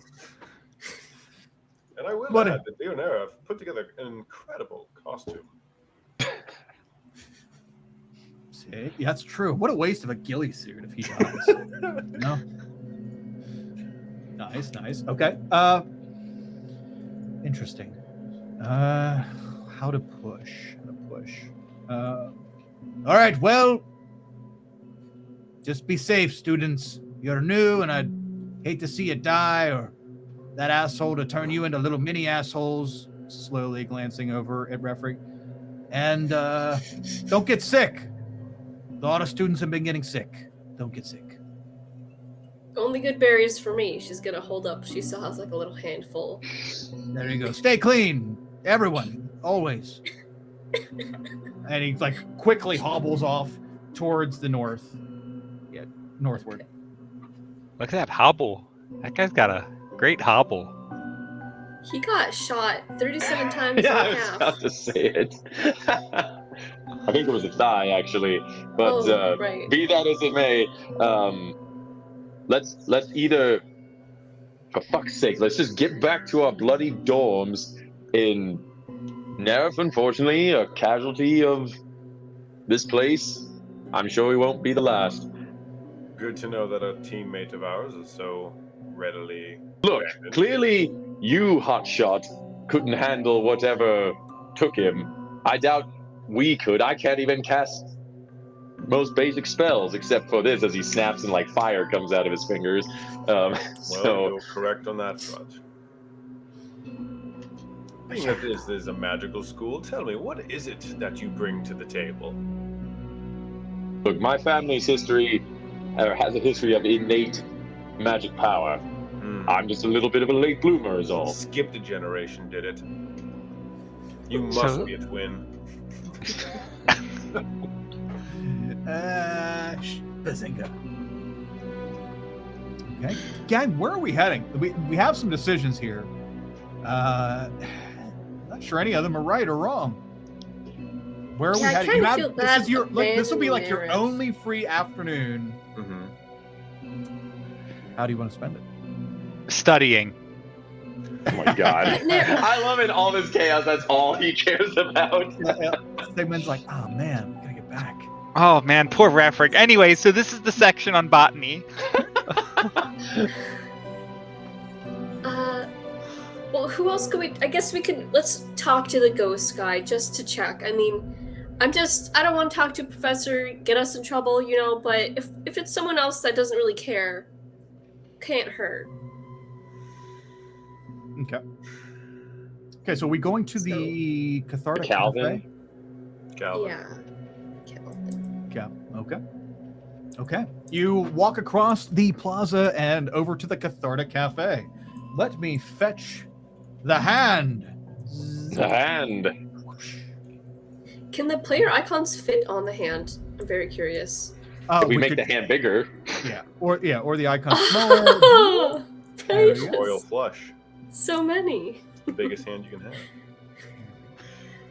Nut, but Here we go. Oh, look at that. We'll put it beautiful. to the back. Oh, there we go. Oh, that's so cute. Okay, I'll slide everybody else over here. Unfortunately, actually no, I'll take Nerif, and Nerif will be back down the tunnel. There we go. No. I'm sorry, I'm sorry, Zach. I'm sorry, but we're going for ultra realism here in this ultra realistic campaign. Okay, you all head over to Cathartic Cafe, and you walk into the open front, and there is a cafeteria style setup there. And Cat cafe. yes, Cat Sarda. there's like cats everywhere. It's one of those cat cafes. Yeah, Oh god, yeah. but they're all like tabaxis, all strung out on William Mollis's whippets. Catnip. So you walk in and you can hear the sounds of what's his nuts? Calvin. There we go. Calvin maneuvering around, and it seems like he is just getting things set up to close up shop for the day. He hears all of you enter in. We're closed. Calvin, we're Yeah. not here for food. All right. We're here for you. All right. Who has dark? No, I actually don't need dark vision for this because the Sunshock's all still out. Do you all notice that Calvin's skin when you were here earlier was a darkish orange, and now it is more of a lighter yellow? What You can I feeling do all for right, you? Calvin? Yeah.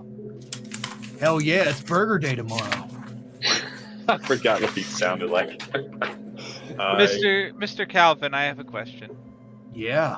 Do you have jaundice? No. Good question. I can't help but notice you're looking less tan. Oh, What's up with that? Sunshock's going down. I'm gonna have to take it easy for a few hours. Do you react to natural daylight? Special UV magical light, yeah. You mean like a plant? You're a plant? No. Next question. Look, So for fuck's sake, let's get down to brass tacks here. Do you know of anything down the path of the material named Charlotte, or not? Persuasion check. Of course, me doing it. Yep. Let me kid in here. Everyone gets distracted by his fucking jaundice or whatever the hell this is. Hey, maybe he's sick too, you know? Oh. God damn it. A No. 5? Give me a break. Oh, Jesus. Sorry, I don't deal down there. I have runners. They come and get the food. Yeah. Can we speak to any of your runners then? Yeah. Go down the path of the material. They're down there. They're students, you know. Yeah. Well, we tried. Time to go back to the dorm. This was useless. Whose idea was this? What's I've been wrong? asking that question for the last 10 minutes, Sigmund. Why are you so glum, everyone? Do you need ice cream? Yeah, our friend got abducted by a Wait, spider ghost? Marcello, hold on. Ice cream? Yeah. Do you have ice cream? I mean, yeah. I do. What do you mean, I mean? Why hesitate? Because it's my ice cream. But I do. I have private stock. And you all look like you could use some ice cream. Did you hear about the kids getting sick? Did you offer them ice cream too? No, that sounds creepy.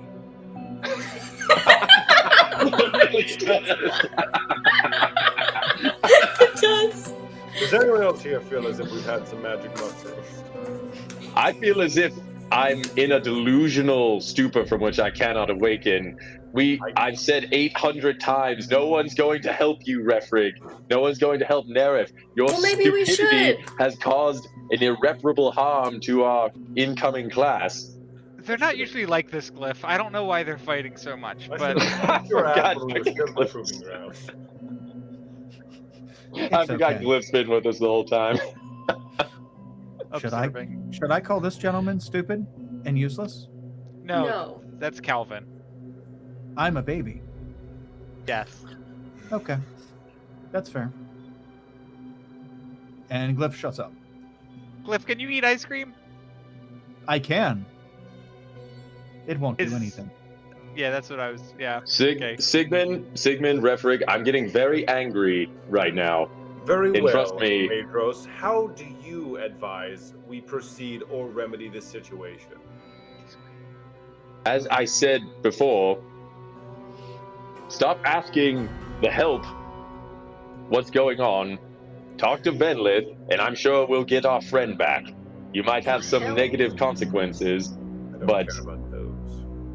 well then, we should just go talk to him, and God forbid you own up to something in your life. Oh, shit.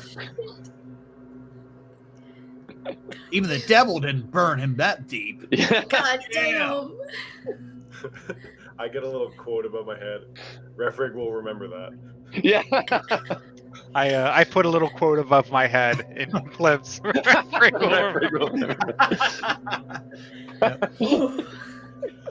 All right. The literal. So where can we find the director? Our headmaster. Oh! Hold on! I go back through my books. Jesus Christ. I think I figured it out. I am going to use the new ability you just gave me because I'm a dumbass.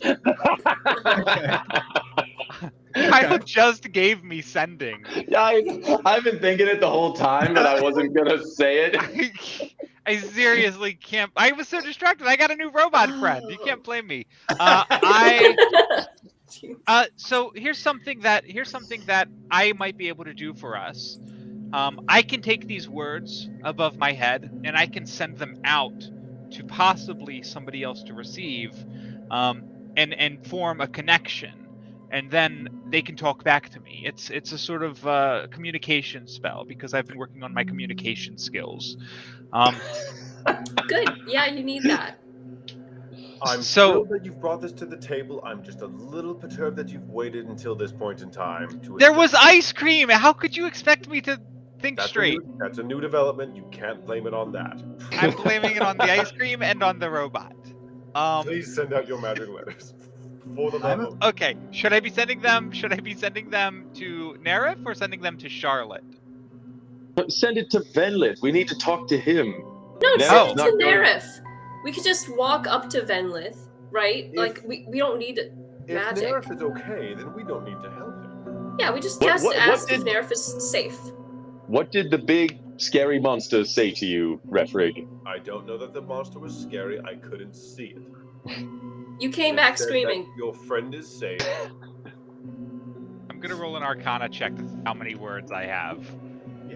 You gather gather the words. Okay, so gather the words. Wait, no. Gather the words first, or roll to figure out how many words I have. Oh, that's a good question. I guess I did. Yeah. Okay. I assume he'd have to roll.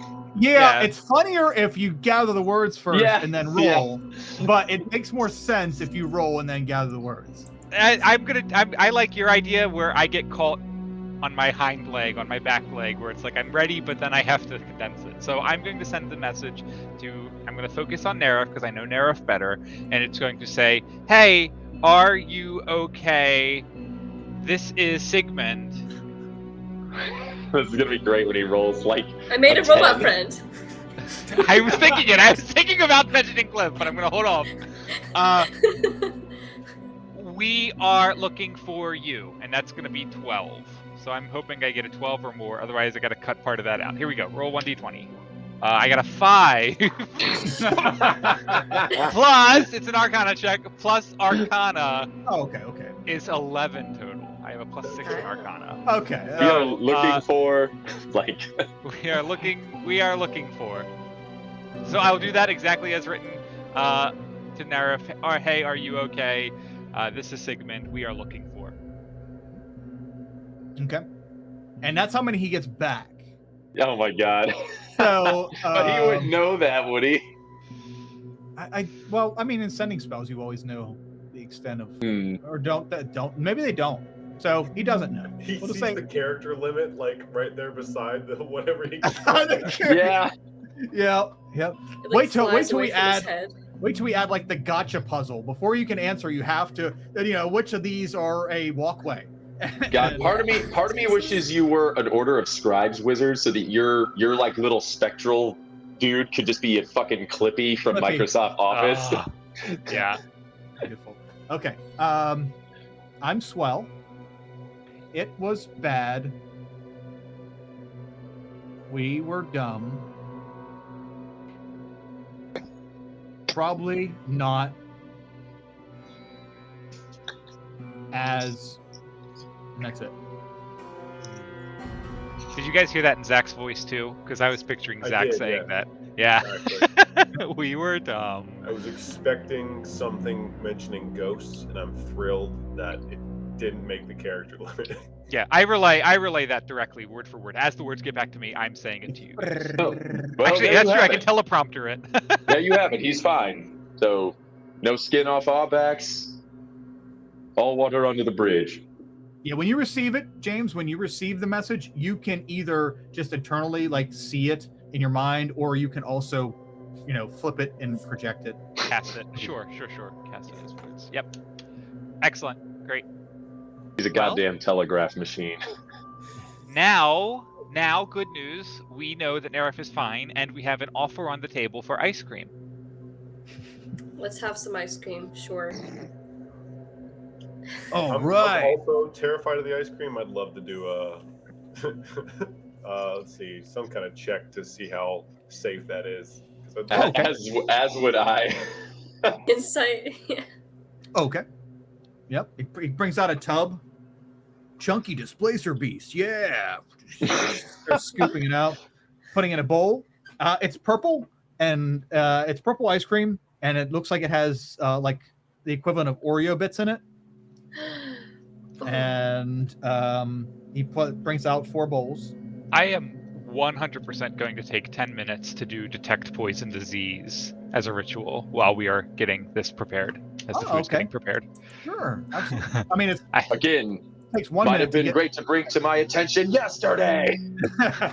Mortella's just gonna start eating it. She's not gonna check. She's eager. Okay, you start I eating it. also- Yeah, I want to investigate it. Okay. Very, as far as Marcella, very, I guess, reminiscent of a mint chocolate chip, but with a hint of like grape-ish flavor.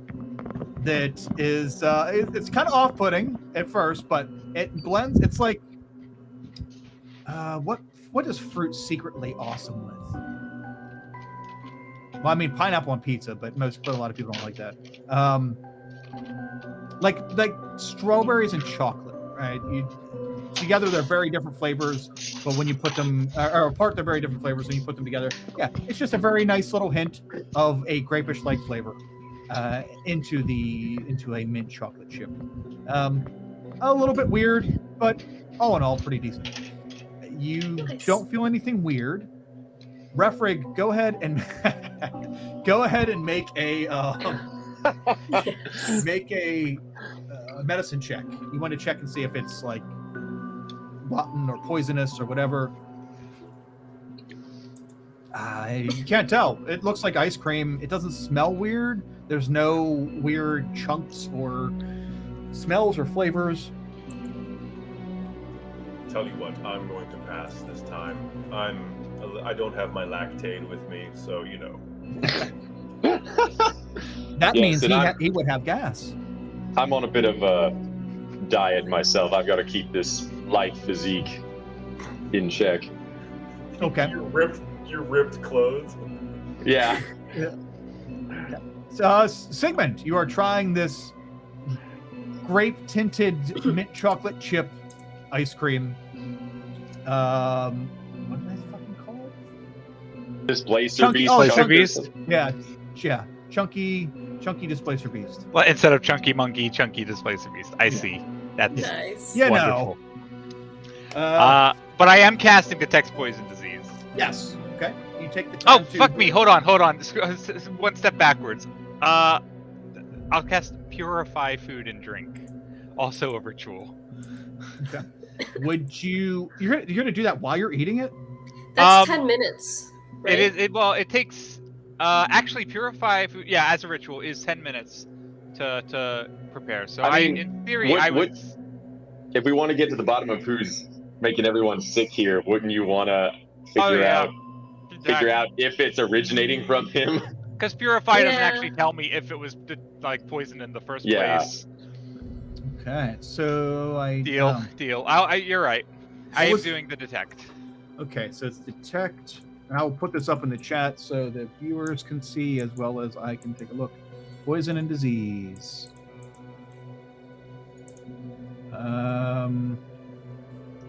Wait, but that does not cast it, does it? No, you would have to cast that if you have a character sheet from your character sheet. For me to be able to put it in chat for everybody else. Oh. Well, I can do this and paste, and there it is. Bam! Okay. For the duration, you can sense the presence and location of poisons, poisonous creatures, and diseases within 30 feet of you. You also identify the kind of poison, poisonous creatures, or disease in each case. The spell can penetrate most barriers, but is blocked by 1 foot of stone, 1 inch of common metal, a thin sheet of lead, 3 feet of wood or dirt. Okay, after the 10 minutes, are you eating the ice cream within that 10 minutes?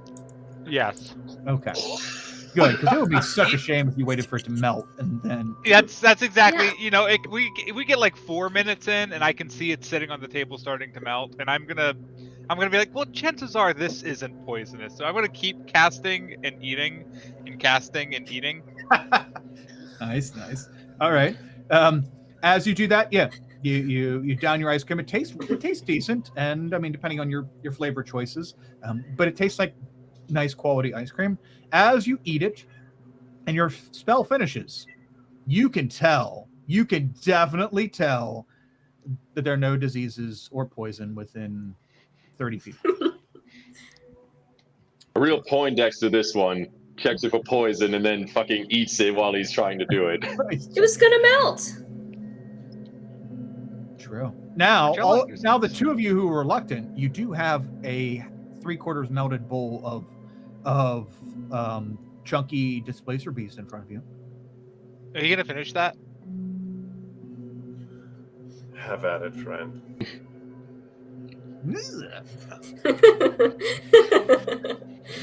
So you start horfing some more down. He's a As you- growing boy. As you're taking this 10 minutes, this break to eat ice cream, why don't we take a quick break to get refreshments? Everybody else, stretch, water, Ice refreshments, cream. all that stuff. Like 3 to 5 minute break. See everybody back here real soon. See you shortly.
So I'm not really. It's no homework. I'm just between things. Just toying around. Super simple, super fast, Got and you. easy. Holy Especially with the way shit! this is set up. Well, you must just be.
if I do.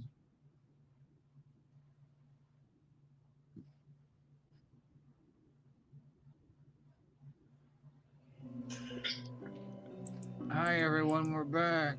We're back. Okay, we're back. Oh god, it's just me. That's even Let's worse. give you a cardboard cutout, and then you can just talk from off screen. Yeah, or just have like the Nutcracker drop down mouth. Hello, everyone. Kind of like as your arm came up, it like made you more pale for a second.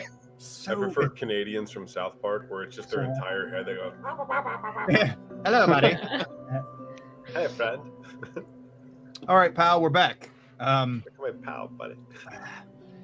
Wow, we had some tech difficulties on that break. That was weird, and thankfully a towel saved us.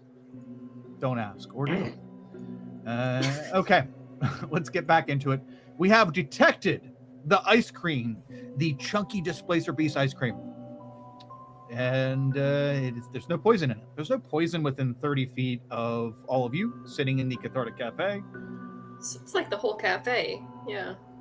Yeah, so what's the game plan now?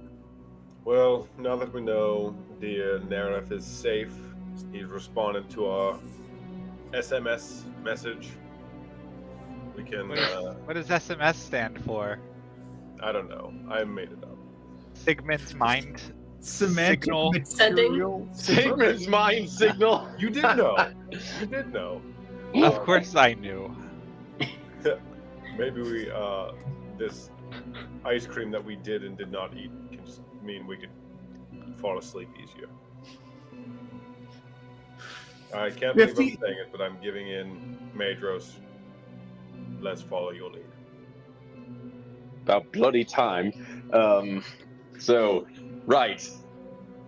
Clearly there's not shit happening. Everyone's sick, so we can't fight anyone, Marcella, as much as I'd like to right now. And the only one of us who got any fucking thing done was Sigmund, who apparently learned how to telepathically speak to people in the library or something. I'm So, looking for something to fight. I know a general location of a giant invisible thing. again, pulls sword off his back. Can't hit from with this, and she's it. Maybe you could, snap. Look, your fingers and maybe surprise him we with should fire. maybe we should focus on why allegedly we're all here, and that's to go to fucking school. And I don't want to sound like as much of a bitch as Sigmund does here, but at least we'll get something done. And I'm not here to just twiddle my thumbs all day long. Michelle's gonna look between like Madros and Glyph. I think, wait, we should teach you how to swear. Did you hear that word he just said? Glyph like glances from Marcella over to Sigmund. Is that another one? Should I add bitch to the list? Oh, definitely, please, and please be sure you say it to every upperclassman you come across. No, don't say it to any upperclassmen. You can say it to. It's a term of endearment. Remember, you only say it to people you care about. Mm-hmm. Mm-hmm. She seems like a very compassionate war machine. Thank you. We'll make a man out of you yet, or whatever gender ambiguous relative idiom we want to use. I will be whatever, as long as I'm doing well. I am excited because I have the opportunity to attend this fine school. And what better way to learn the ways of the schooling than to be with maniacs and bitches? Michelle's gonna roll insight and realize like she doesn't know what a warforged is, and she's not sure that this isn't just a construct that someone sent here. So she's like, is this like an actual person or a spy? Oh, okay. Well, with a decent insight like that, you will have heard of Warforged and kind of a rundown of them.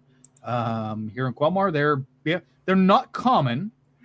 And James, I know there was a little more particulars on their origins and some mysteries on their origins and how the gems and everything. But Oh wait, I was gonna say don't say that part. That's for Greedy Green specific stuff. Yeah, That's just, that's for us to know and the rest of the community to find out this year. yeah. With the fact of that not being common knowledge, all that Morcello would really know is that they're people, like they're actual. They have souls. They have life. They have sentience. They're not mass produced, and they're not. They have living parts in them. They're basically an android, rather than just a construct. But they don't have a lot of the same senses and whatnot that normal humanoids have. But they do have feelings. And does she like? Am I just like the vibe I'm getting off her? Does she seem genuine? Oh yeah, well, with the insight, yeah. This person, Glyph, seems like they seem genuinely, how to put it, inquisitive and non-threatening. Good. Do we have room assignments? Did any of you get room assignments yet? Like, are we bunking together?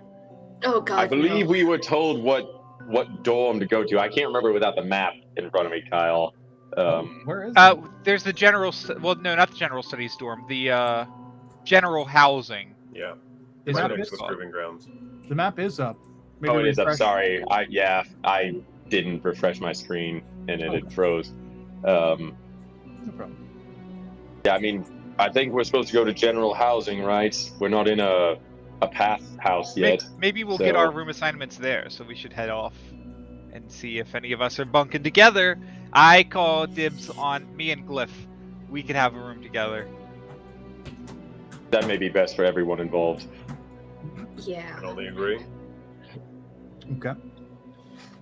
You all make your way across the plaza to the general housing, your general housing dorm area, and as we take the hand, whoosh, and That's so cute. throw you guys over there.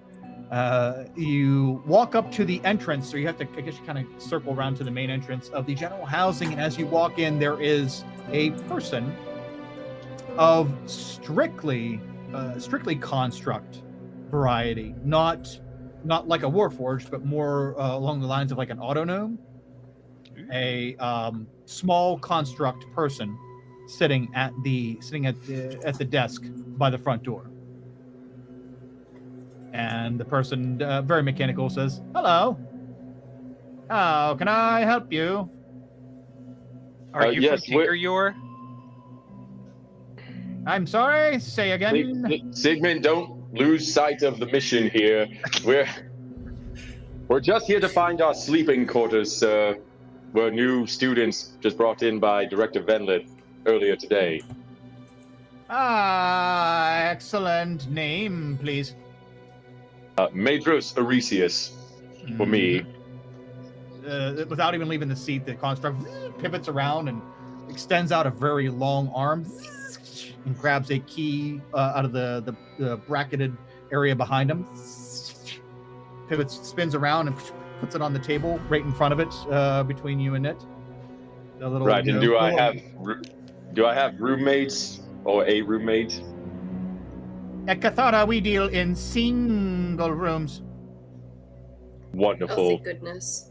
Goodness. Names, please. I can accommodate more than one at a time. Refrig Erator, please. Check. Next. Porcella Tomatosa. Check. Next. Sigmund Bestamung. Check. Left. Check. And it spins around, and both arms like shoot out and grab keys, and then spin around, plop the keys down, and quickly lay them in a row. Yo, room case. Yeah, that's the one. Please. Ooh, mine's like a switchblade. I want a cool switch. That's fine. I swear to God, if you shiv me. Ooh, you should be so lucky. There will be no shivving in the house. I am the RA here. Are you our resident assistant or something?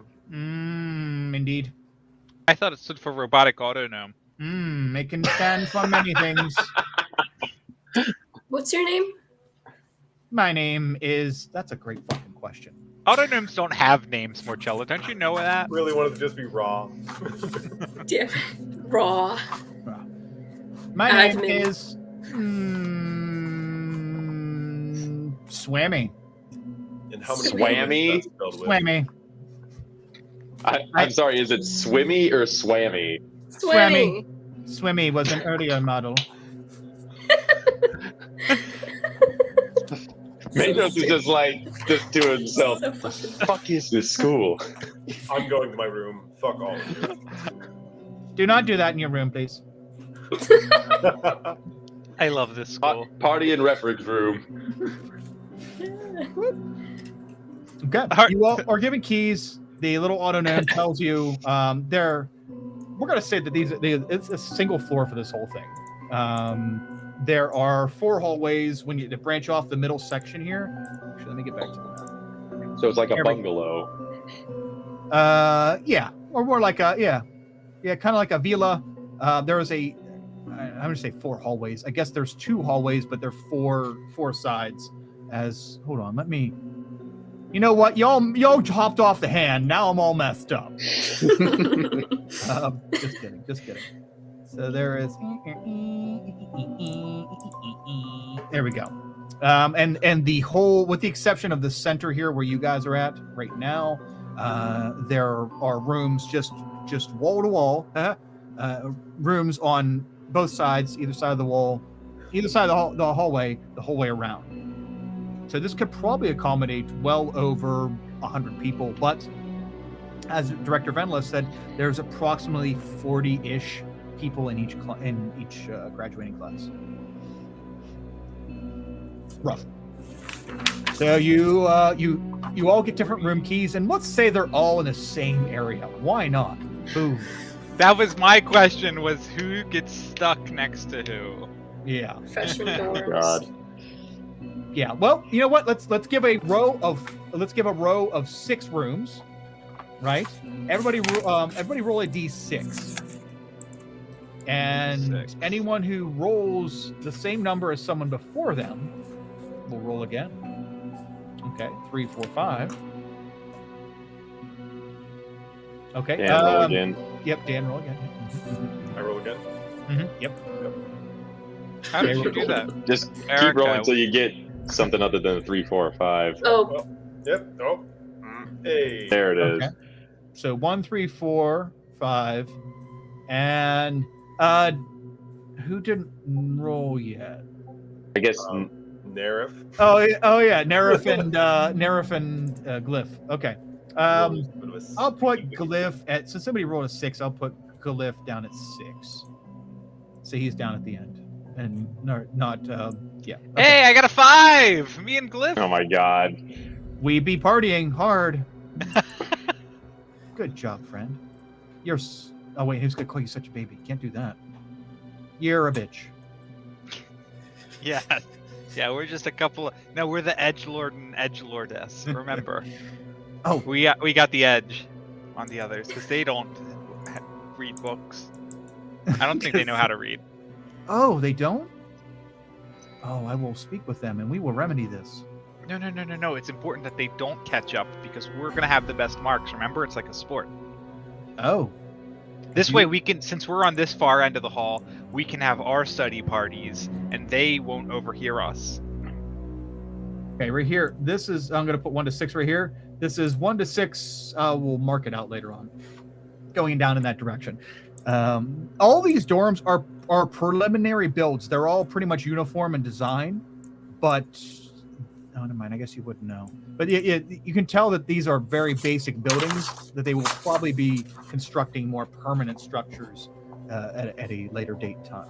But gotta get the university off the ground. Okay, so we each go to our rooms. It is a pretty small, let's call it 10 by 14 room. well, that's bigger than my room. Can you make it a 10 by 10 so I feel less That's how bored? you feel better. I mean, we can make it an 8x10. We can do 8x10. There you go. If that's Thank feel better. you. Okay, yeah, 8x10 room. Okay, there you go. Jesus. But yeah, and every so often down the hallway, one of the rooms will be in a bathroom or a utility closet or whatever. You know, we got all our shit here. But yeah, so we have everybody has their own 8x10 room, and you know, if you want to, whatever, we can do the inner decorative shit if you guys want to come up with that at some point. But we're not going to do that today. We can do that offline, and we can post that up later on. Okay, you all go to an empty room just for you. You all get to see your rooms. You're all in the same hallway. Oh, joy. And that's the order we're in right there. I'll have to write that down then. Who's in what room? But so what do we want to do here, gang?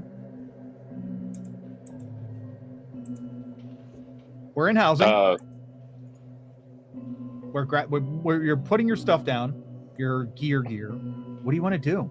We have the rest of we'll call it, it's almost evening now. Like the light. Oh yeah, good. I can explain something. So the light from the sun shulk is now starting to get a darker orange. It's not deep orange yet, but it is getting a darker orange. And one thing each of you will notice in your room is that attached to the window from the outside of the room is a series of small mirrors. And the mirror itself, the final mirror in that, has projected a small dull orange reflection on the ceiling in your room. You could wager that in the morning that would project a bright yellow reflection in your room, letting you know without being outside or without being right at the window what time of day it is. Neat. Oh, look at that kitty. So, what do we want to do? I mean, it's your last free evening. If you want, I could push you. I could shove you around with NPCs, but if there's anything else you guys want to explore before you are put into the system, what floor are we on? There was only one floor in these dorms. Can you open Do we have the window? rooftop access? Yeah. You did see a hatch by the front desk. I am going to see I will sneak out and see if the rooftop access door hatch is unlocked and accessible. Okay. You don't have to sneak. You just walk down the hallway. I mean, you live here, so you walk down the hallway. Yeah, but I don't want people to know I'm sneaking out onto the roof. Oh, the other people with you. Okay, the other maniacs. Got you. All right. Well, my goal is I don't want other people to know it's unlocked because I want to create a secret spot that I can hide out on, and maybe people I trust can hide out on, like a cool kids club. Okay. Go ahead and make a stealth check, as everyone else is getting settled into the room, and you want to sneak back down the hallway and out to the front desk. Great, I got a 0 stealth. Love that. I got a natural 20 though, so I do love that. Okay. You get settled very quickly, inhumanly quickly, and you turn around and tiptoe down the hallway. No one notices you're gone. They got their own stuff to get settled in, and you make your way back out to the lobby with a natural 20. The auto gnome doesn't even notice you standing in the lobby, as he is drawing on a chalkboard. He is playing tic-tac-toe with himself on a chalkboard. Mm-hmm. Yes. Got you good this time. Mm-hmm. Yeah. Thought you had me, scallywag. Yes.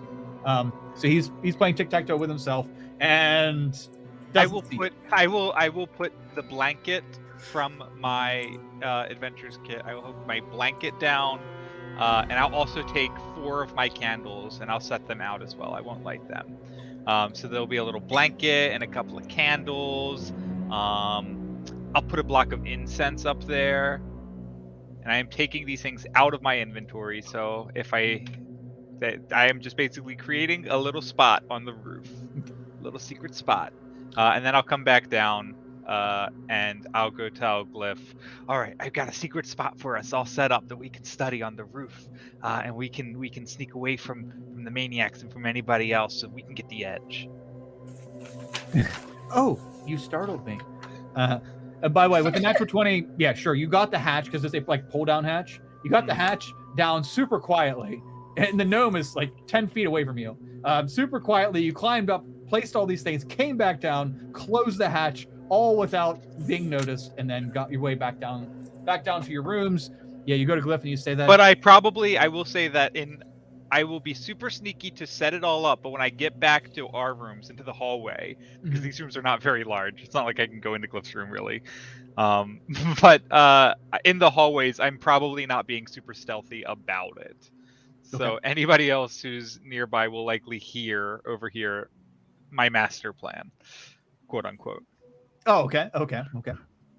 So your master plan. Okay. If anyone else cares to hear it, they can make a. Actually, who's next to you? I think Morchella is. Morchella is. Morchella, make a perception check. That's perfect. We'll have the next one close to you. Oh shit! Yeah, she hears the whole thing. She's not gonna say anything. Okay. She'll act like she heard nothing. Okay. That is a wonderful secret, Sigmund. The edge we will have. Morchella quietly snickers to herself.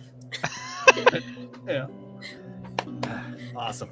Okay, so secrets abound, and plots and plans, and chilling on the roof in the future. What do we want to do? Our last night, the sun shulk is. You no longer see a reflection on the ceiling in your room. The sun shulk has gone dim to a point where it's barely providing any light at all. It is just a dark orange, almost red color, barely giving any color or light at all. What do we want to do for the evening? This is our last evening of freedom. Do the windows open? Sure, yeah. Marcella will climb out. She's gonna go for a walk. Okay. Nothing. Rather than just go out the door. Is there a curfew? Nothing like sneaking out at 9 p.m. What a rebel. Gotcha. Time doesn't exist here. It's only dark shulk or light shulk. Yes. Yep. Yeah. Like being in a Fallout vault. Yeah. Yeah. You sneak out after the shulk goes dim, and you climb out the window. You're standing out. Now we do have. Oh yeah. Let me change the map. We do have our nighttime. There we go. Wow. Limited lighting on campus at night, but you have some lit street lamps. I have dark vision. Mm-hmm. Yep. Can I do a stealth and a perception roll? So I'm just gonna wander around, try not to be seen, and just see the lay of the land if there's any patrols or anything worth noting. Okay. As far as stealth roll, go ahead. That's definitely something you want to do. Okay. You fall out the window. Yeah. Yeah. I swear loudly, son of a bitch. But luckily it's soft. Marcella, are you all right? Just setting up my room. Don't worry about it. Outside? Question mark? She's gonna slam her window shut. Shut up. It's very loud. I mean, she does seem to like fungi, so. Going out and looking for some fun guys. So you dive out, or you fall out of the window, but your perception check's pretty decent. So you can see that there are a few students walking over by the proving grounds. They're walking towards the medical building, and also the meeting hall. And you see a few students out walking around main campus, but other than that, you don't see anyone in your immediate vicinity. What would you like? She's just gonna walk the grounds for a couple hours, probably aimlessly at first, and then she might occasionally glance toward the medical building because she saw her people getting sick. Oh, okay. It's gonna wander off towards the medical building. Okay.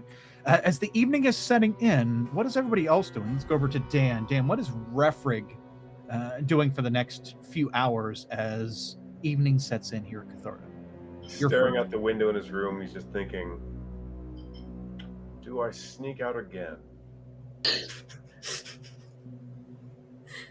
And then he pours a salt ring on the floor of his room and sits in the middle of it to meditate. See if he can talk to his demon friend that he hasn't heard from in a while. Okay. Meditate. Go ahead and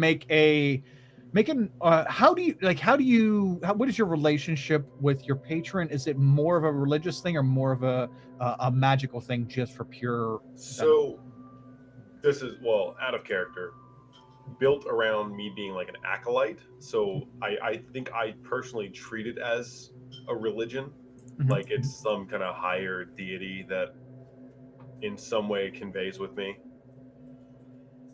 And then by chance, that person has just kind of taught me how to use magic, or that thing. Okay. Because you chose the acolyte background, you can choose either Arcana or Religion for your check here to try to commune with your patron. Well, I got a +4 for either, so let's go Religion. Cool. Okay. Nice. As you pour the salt ring in and begin to try to reach out to your patron, can you describe the fiendish creature that you have dubbed your patron, who has given you your power and you can Fire, darkness, and eyes are all that I've ever seen in my mind. Okay. It's as though the flames wind around and they pulse when speaking. There is no mouth, but there is darkness behind the flames, in two piercing, glowing eyes that stare directly at me, through me even. And through that thing, I learn magic. Okay. You, after a few moments of quiet contemplation and trying to reach out to the creature, you receive a response. First, it's like a burning and tingling feeling in your feet. That's when you know it's working. And it's very unpleasant. Very unpleasant. Every time you reach out to this creature, it's very unpleasant. I reach for my gold bond. Yeah, Shaq is your patron. So, yes. You get a response. Why do you bother me? Tell me, can you see, dark, fiery one? Can you see Nerif in this realm? Answers to such petty questions will cost you, Refric.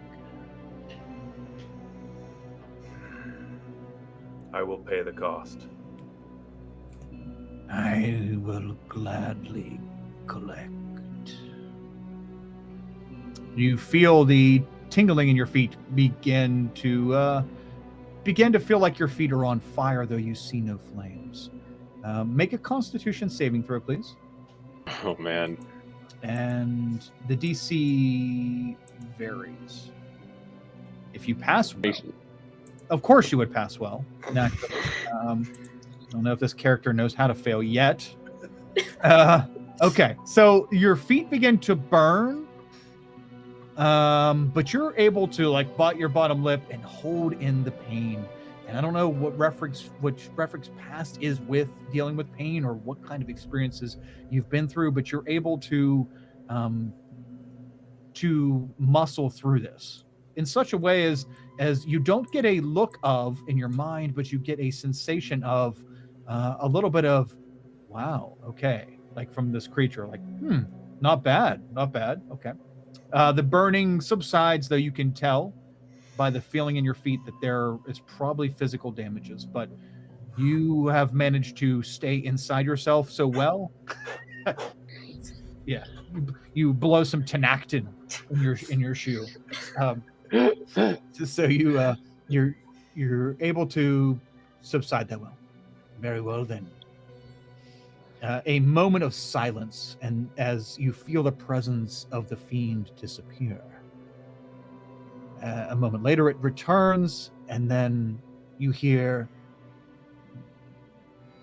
where you are is very, very protected. But what was that last word? Protected. Protected, okay. I guess I can go in here. But I have touched the mind of the Nerif creature you speak of. They are well though they seem to be And you sense, you almost audibly hear the sound of a wicked smile cracking. a bit tied up at the moment.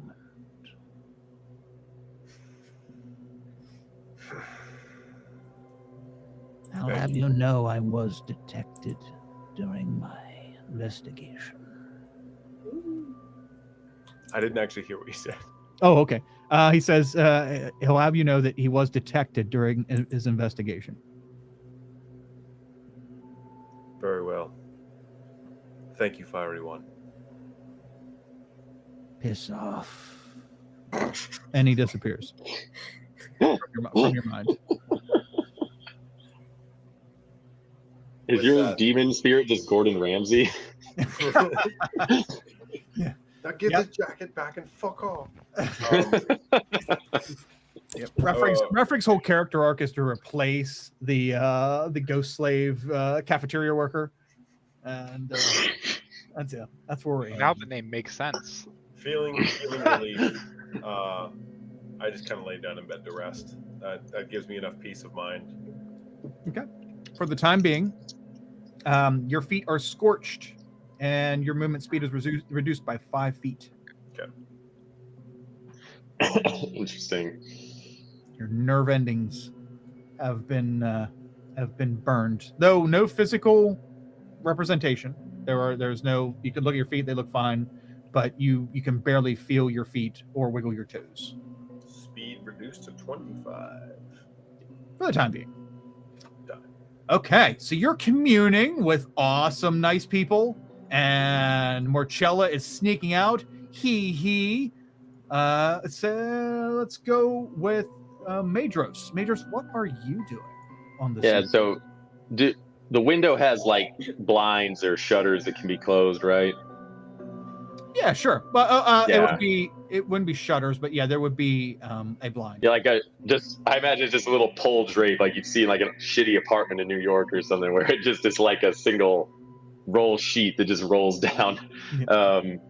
But I'll just close that, and then Madros is so self-conscious about his like magic inabilities, and so he's sitting here, window shut, door shut, just trying to like force magic to happen, I guess. However, just sort of like just doesn't even know what he's trying to do because he has no fucking idea how to do it. Like the cantrip, because it's a cantrip and it's this high elf shit, he literally spent like half of his childhood being like having it whipped into him by his family, and that's the only thing that he could take out of it was message and firebolt. So and like one spell that he knows other than that. So he just keeps trying to like snap his fingers. He's like, no, that's not right. I want cold or lightning, something.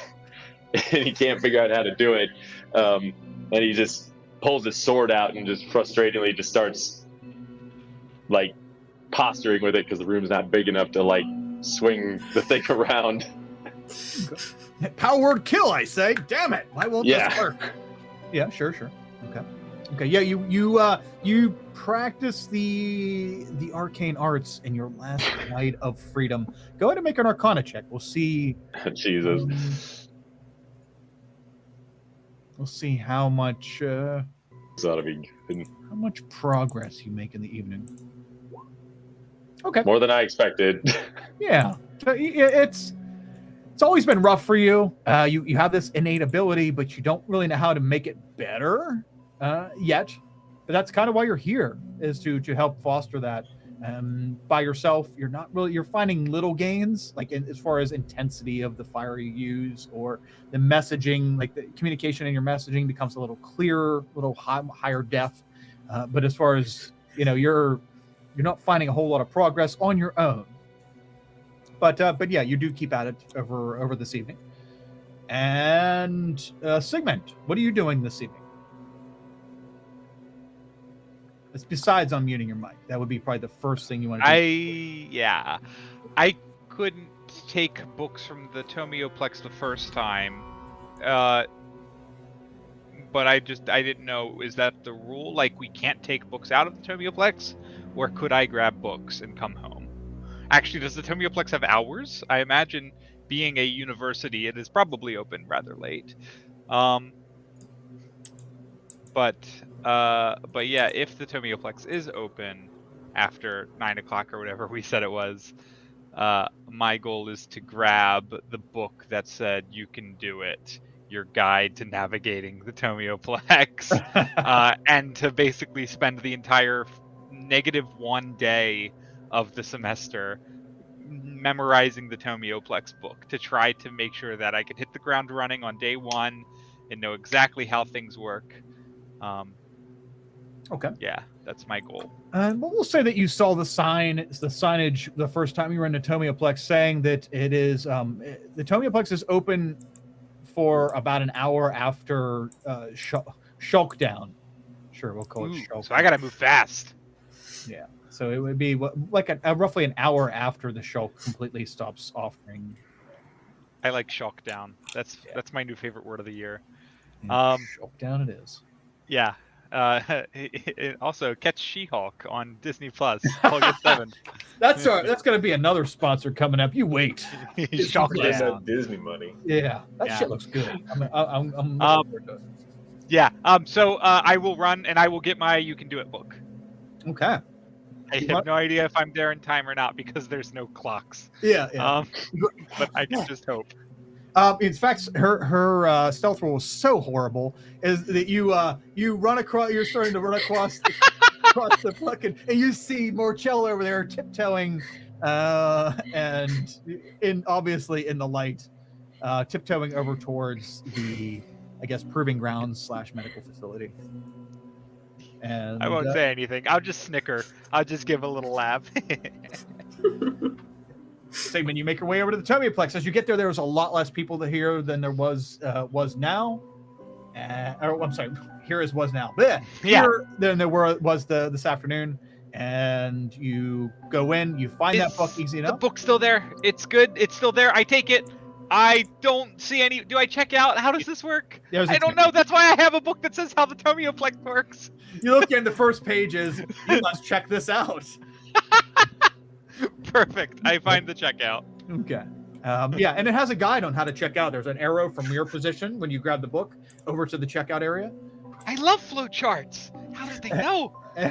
And you know what? It's funny because even as you change your position within the Tomioplex, the arrow changes on the little instructional map in the book.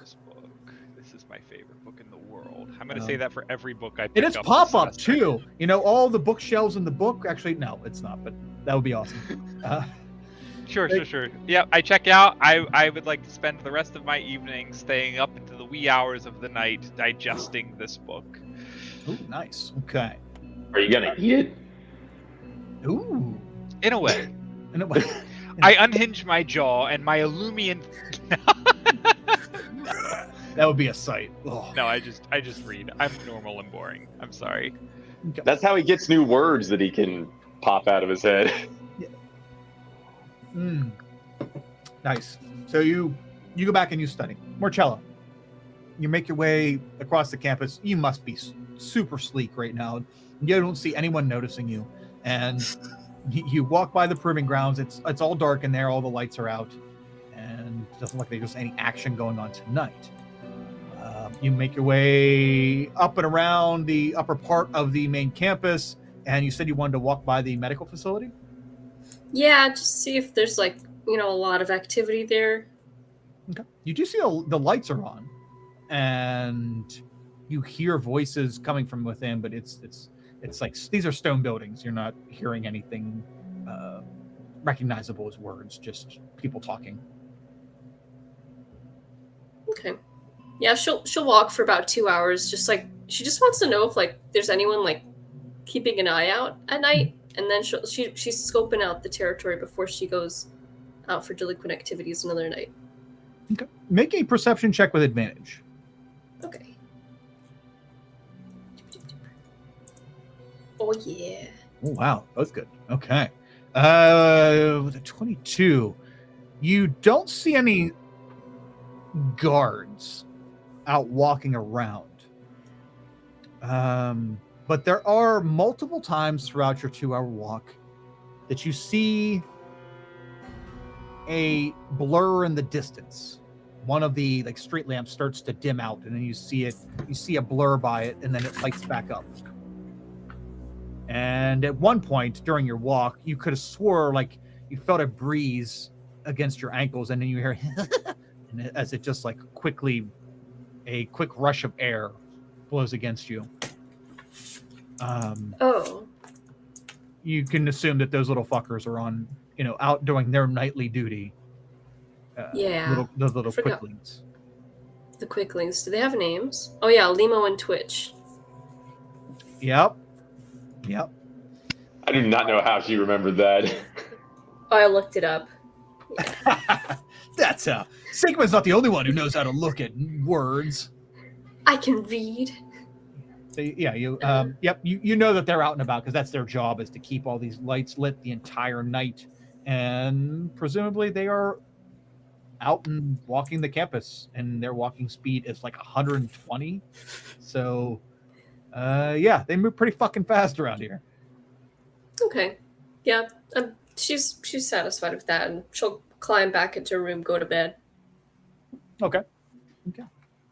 You all finally, 3 sessions in, begin to rest down, to bed down in your dorm room for the night, knowing that today will be your first day here this coming day will be your first official day here at Catharta Academy.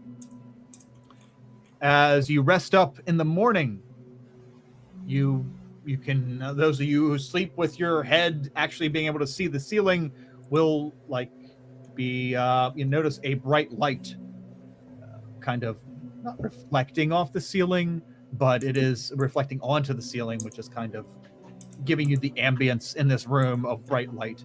And you're all awoken by the Sunshulk, who has now regained enough of its power to get that bright yellow light beaming through here. What do we want to do as far as wake up ritual for y'all? How does that look? Let's start with Refrig. How does Refrig's wake up look? Your feet, the pain, you were able halfway through the night, you were able to get to the point where the pain's no longer bothering you much. I'm imagining Refrig had a bit of a rough past, so pain is something you've grown to be able to deal with. And how would your wake up ritual be? Deep breath, reluctant.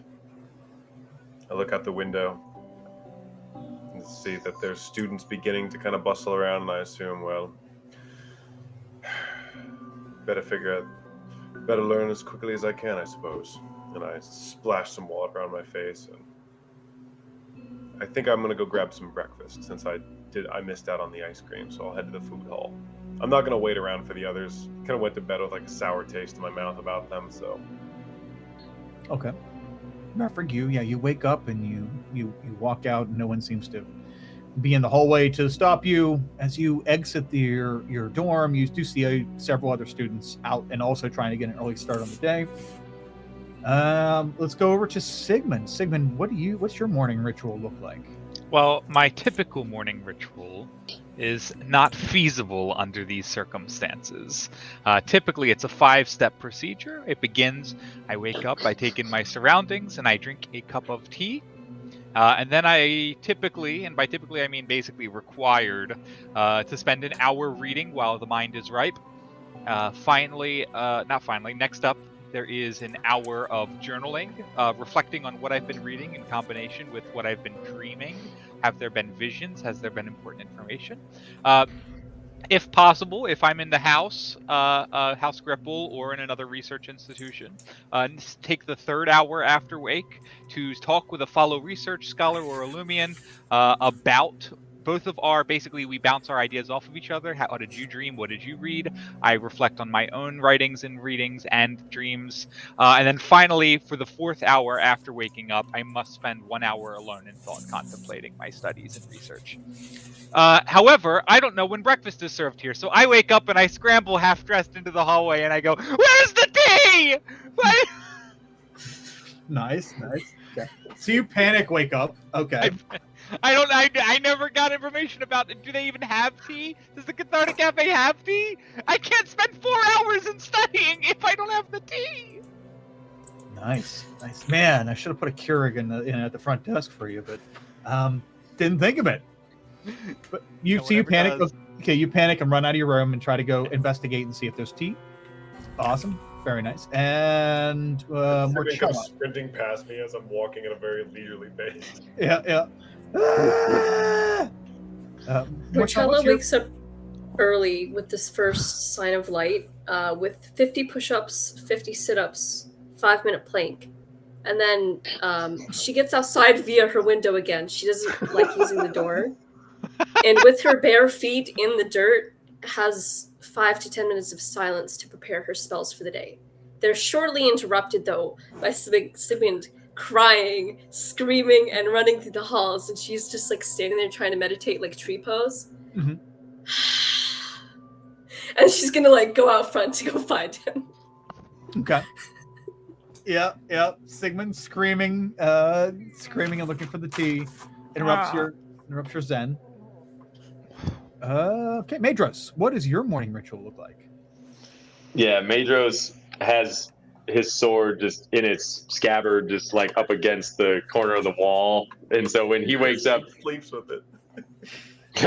Well, I should do that, but it's already been said. So it's just in the corner, like bed's here, and then sword is like right next to the headboard. Like, so I just roll up and it's just like a grab, just Legolas, like one motion, swing it on my shoulder, buckle it, and then slicks his hair back, and then he goes outside, out where Morchella, I assume, is, while she's trying to like do whatever her druid shit is, and I'm pulling my sword out, and I sort of take it point down, and then I just start like whatever martial flourishes with it, like an idiot, because I'm in a magic school and can't do basic magic.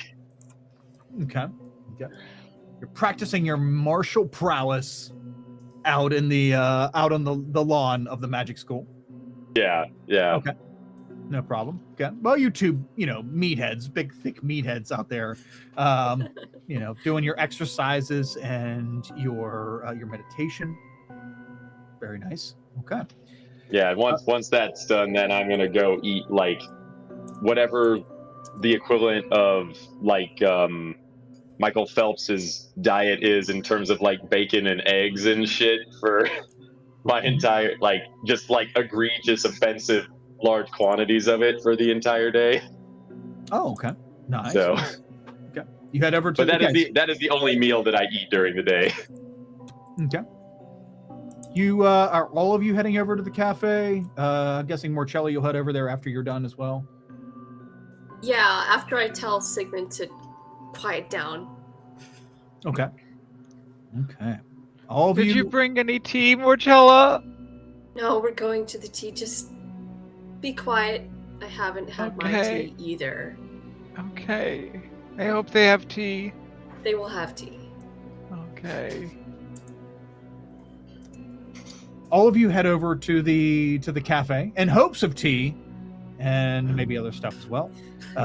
You head over for tea and bacon and breakfast, and as you get there, you see two things. One, a very nice and dark orange gentleman serving the food. Calvin is looking back up in pigment form, and you also see something else very strange. You see Nerif, who has been missing until now. You see Nerif standing there with another individual. Nerif has his head down, and his mouth hanging open and staring straight at the ground. The other individual is looking at you and smiling. All of you watching you as you approach. We're going to find out who that individual is and what happened to Nerif next session. Okay. Woo! Was there Good job, tea? gang. We're on day 2. Was there tea? Yep, we're on day 2. Oh wow, Oh, the camera came. The tea is part of the cliffhanger. We're not allowed to know about the tea yet. Yeah, that's what the whole next No. session is about. Is the search for tea. 3 sessions for 1 day, Kyle. We're doing it. That's Doing how. our Yeah, best. 4 years to go. It's so weird. I'm so used to running like 10-month long campaigns that, trying to set a session limit. Like, oh, we'll do this campaign in 8 sessions. Okay, but hey, that's okay. That's okay. I touched on everything that needed to be touched this campaign, whether you see it or not. The points that needed to be hit were hit. The points that are pushing us into the right direction, you know what? I can fudge them into whatever. So The kids are sick. The kids are sick, Kyle. how do you know that's the Children. things I'm talking about? Huh? Damn it, Sigmund! You don't know nothing. You're not even the baby anymore. So That's true. just Sigmund is fully grown and well respected by his peers yeah. on day 2. Glyph's still trying to figure out this dynamic. Like, okay, I'm the baby, and the bitches, and the okay, it's trying to mill all this over in their head, and it's good shit. So for everyone, Zach had a very important emergency to handle, so he wasn't here be able to make it with us today. But look forward to seeing him next session. Zach, I hope everything works out great for you. And thoughts are with you. See, other than that, let's go around and everybody, let's do the stars. And was it stars and wishes? Let's do the stars and wishes again. As we go around and speak with everyone, some things or something you liked about today's game, and something you'd like to see either developed or improved for future sessions. That way, because I come back and watch all these before the next session, so I can take notes and specific details and stuff. So let's start with Eric. Eric, any closing thoughts on today's game? Your stars and wishes for this week. Yeah, my star for this is because I think I told you, Dan, I'm a big Warlock fan, so I always enjoy like the first instance of a player like communing with their patron. So I was just grinning like an idiot while you were doing that, because I always like either what that player's thought up of, and then whatever Kyle or the DM how they want to play that. So I played a Warlock with Kyle before that was really entertaining, to say the least, Kyle. So this seems very similar to that. So I'll be interested to see what happens when Dan tries that some more, whether he needs some gold bond from Shaquille O'Neal or something stronger. Wishes, I apologize if it seemed like I was trying to mainline us guys, but I like to, when it's taken 3 sessions to do it, I try and get us on track. And I tried, but only slightly succeeded because we got there at the end instead of halfway through the session to do anything. So I try and keep Kyle honest when it's taken that long to get off of day 1 on a limited number of sessions. So that's where I am with that. So Good shit. Yeah. That's my fault for not realizing I had sending immediately after I was given sending. That's okay. It's yeah, not I don't want, happy. if Zach watches this back or other people judge me for abandoning him, it's not from that. It's purely because I know that he's fine, because I know how Kyle DMs. So just trying to get us from point A to point B. Yeah, and in a brutal style campaign, hey, he was warned. He could just yeah. But that would be rough. Like that would be I had an emergency pop up and I can't make the game.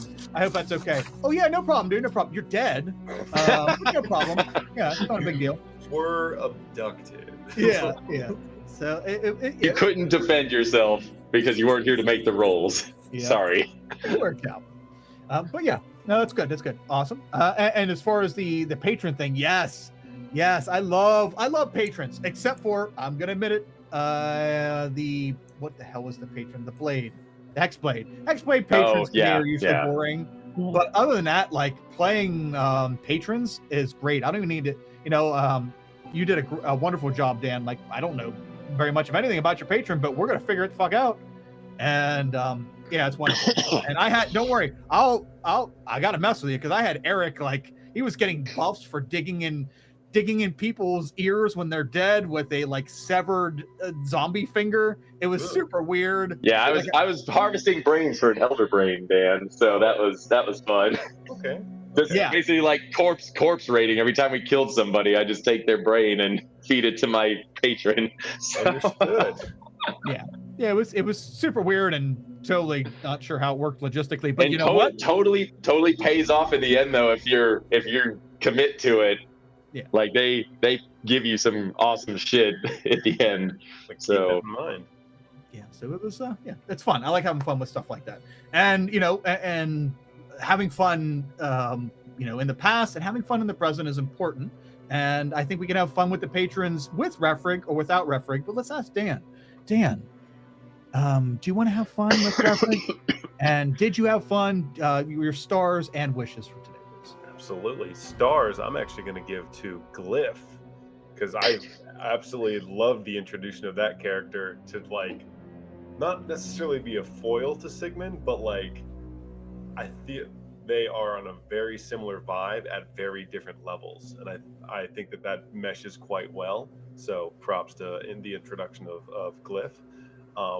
Wishes. I think I'm in agreement with my own character, where I am looking forward to discovering the deeper, more sinister lore behind this place.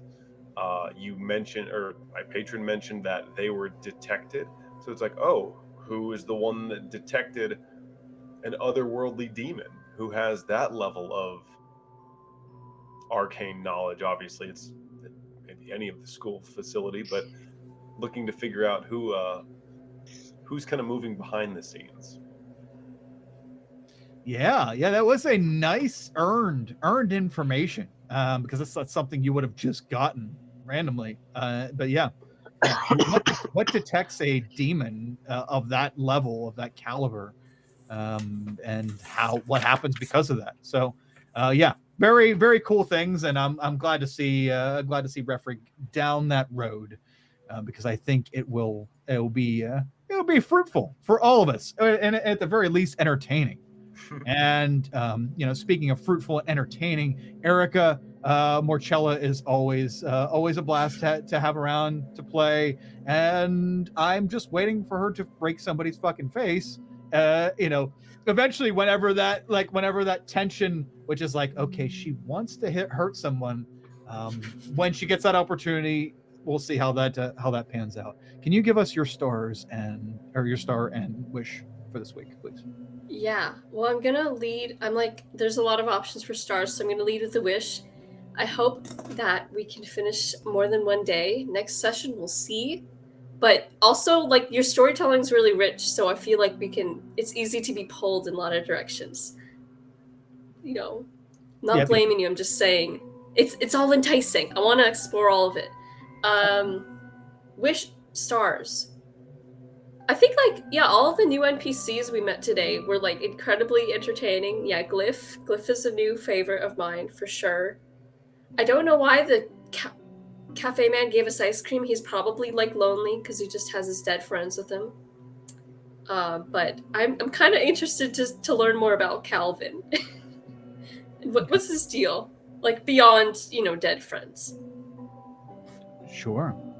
Yeah. Calvin is an interesting character, and Nerif would have been all over that today. Like, oh, cool, have me. He's like the happy yes man. Yeah, I'll take ice cream. Cool, let's talk about dead people. Yeah, cool. Let's have let's form a club. Let's do a thing. And I will second that. I look forward to hopefully finishing more than one day. Again, we will have in the future, and I would assume starting next week, fingers crossed, or next game, we'll have where we have time jumps between classes, because we have to address the campaign portion, the situation or whatever this campaign is about.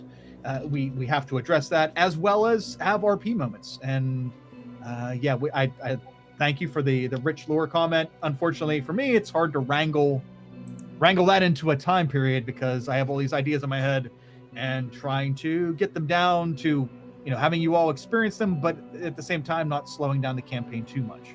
But you know what? Good ideas are good ideas, and I know a person with really, really good ideas. I would say James. James, you have some pretty damn good ideas, and yeah, very, very fun back and forth with Sigmund's flashback today, as well as them meeting Glyph. Can you give us some stars and wishes today, please? Sure. I like starting with the wishes too. So I'll do my wish, which is that I hope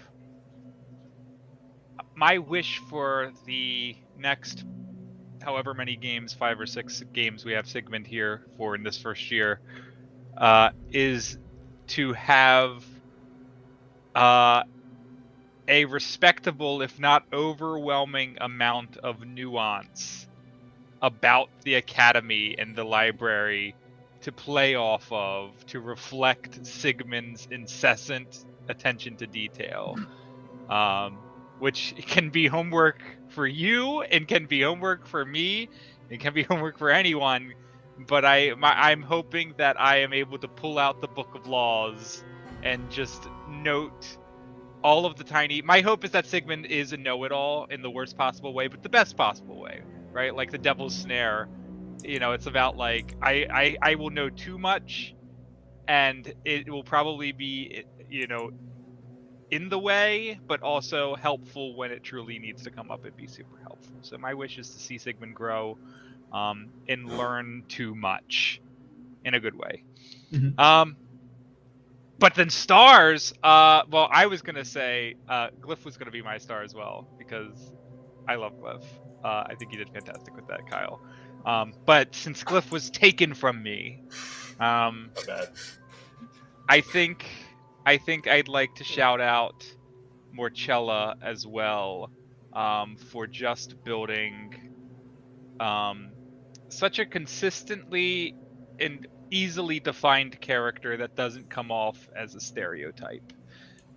There's something about Morcella that doesn't just read like, you know, like dumb orc barbarian, but there's nuance and flavor that especially comes through on her fails, that makes her engaging to watch as another player who's often not in Morcella's scenes. Yeah, that's the split too. Speaking of not being in Morcella's scenes, yeah, the split with you guys starting in 3 separate areas and then us having to join back together. Hopefully now that we're all starting in the same place, and this will be interesting. This will be my first time playing in a game like this where we're not always going to be in the same class with each other, and trying to pull everyone together for the narrative when you're in different places. You know, bear with me as we try to balance that. But yes, very, very good job today, everyone. Thank you so much. I had a blast, and I'll watch this over again, and we will try to tweak and change things, as well as see where we're at next time. Who is the mystery figure that is so happy to see all of you, and why does Nerif look so glum? And you know, is chunky Displacer Beast a mainstream ice cream in Quelmar, or is that something we're just going to find here in Catharta? Because I really want some on the surface. But yeah, all these breaking and dire questions we're going to hopefully find out some answers for, and we'll see everybody back here in 2 weeks for the next game. James, can you tell us a bit about what's going on between now? Sure, I'll tell you what's going on between now and then. Next Wednesday, we will not be here, but you can catch our sweet, awesome crew who are taking down the Quabbage Corp in Rulebenders. That is our Avatar Legends campaign. They're having a grand old time. They are like, it's like 4 Zukos. It's like watching the angst and turmoil of Zuko fight against 3 other Zukos. And you know, you'd think it makes for bad television, but it makes for the best television. We also are continuing every Sunday. Another one bites the dice. Quelmar's first, attempt to go into the Mists of Barovia. They've been playing for over a year now, 13 or 14 months. It is our longest ongoing Twitch campaign. And so they are still here every Sunday. They just had an encounter with Strahd this past Sunday, which they survived. and they are, I don't know what they're doing next. We'll see. We'll find out. Also, let's see, anything immediately coming up. The calendar says not in the next week or two, not before our next session. So I'll just leave it at that. Catch us this Sunday and next Sunday. Catch Rulebenders next Wednesday, and then catch us again in 2 Wednesdays. Awesome. We'll be back in a couple weeks to continue find out what's really going on behind the scenes here at Catharta Academy, and will we learn any fucking magic for Madros' sake? So yes, and we'll hopefully welcome back Nerif, and wish Zach the best. Everyone, Kyle's the DM, and yeah, we'll see you back in a couple weeks. James, I just so I don't screw up the phrase, you want to take us out? Sure. As we always say here at Quelmar, I forgot about Once Upon a Town. That's going to be August 9th. Technically, that's 1 day before our next session. So, also catch Once Upon a Town. That is Lich's campaign. It's been in the works since at least QuelmarCon. Very exciting. Are any of you in that campaign? Erica, catch Erica on August 9th in Once Upon a Town with our friend the Lich. And until then, keep rolling the dice. Yeah. Finger guns. It just feels like a totally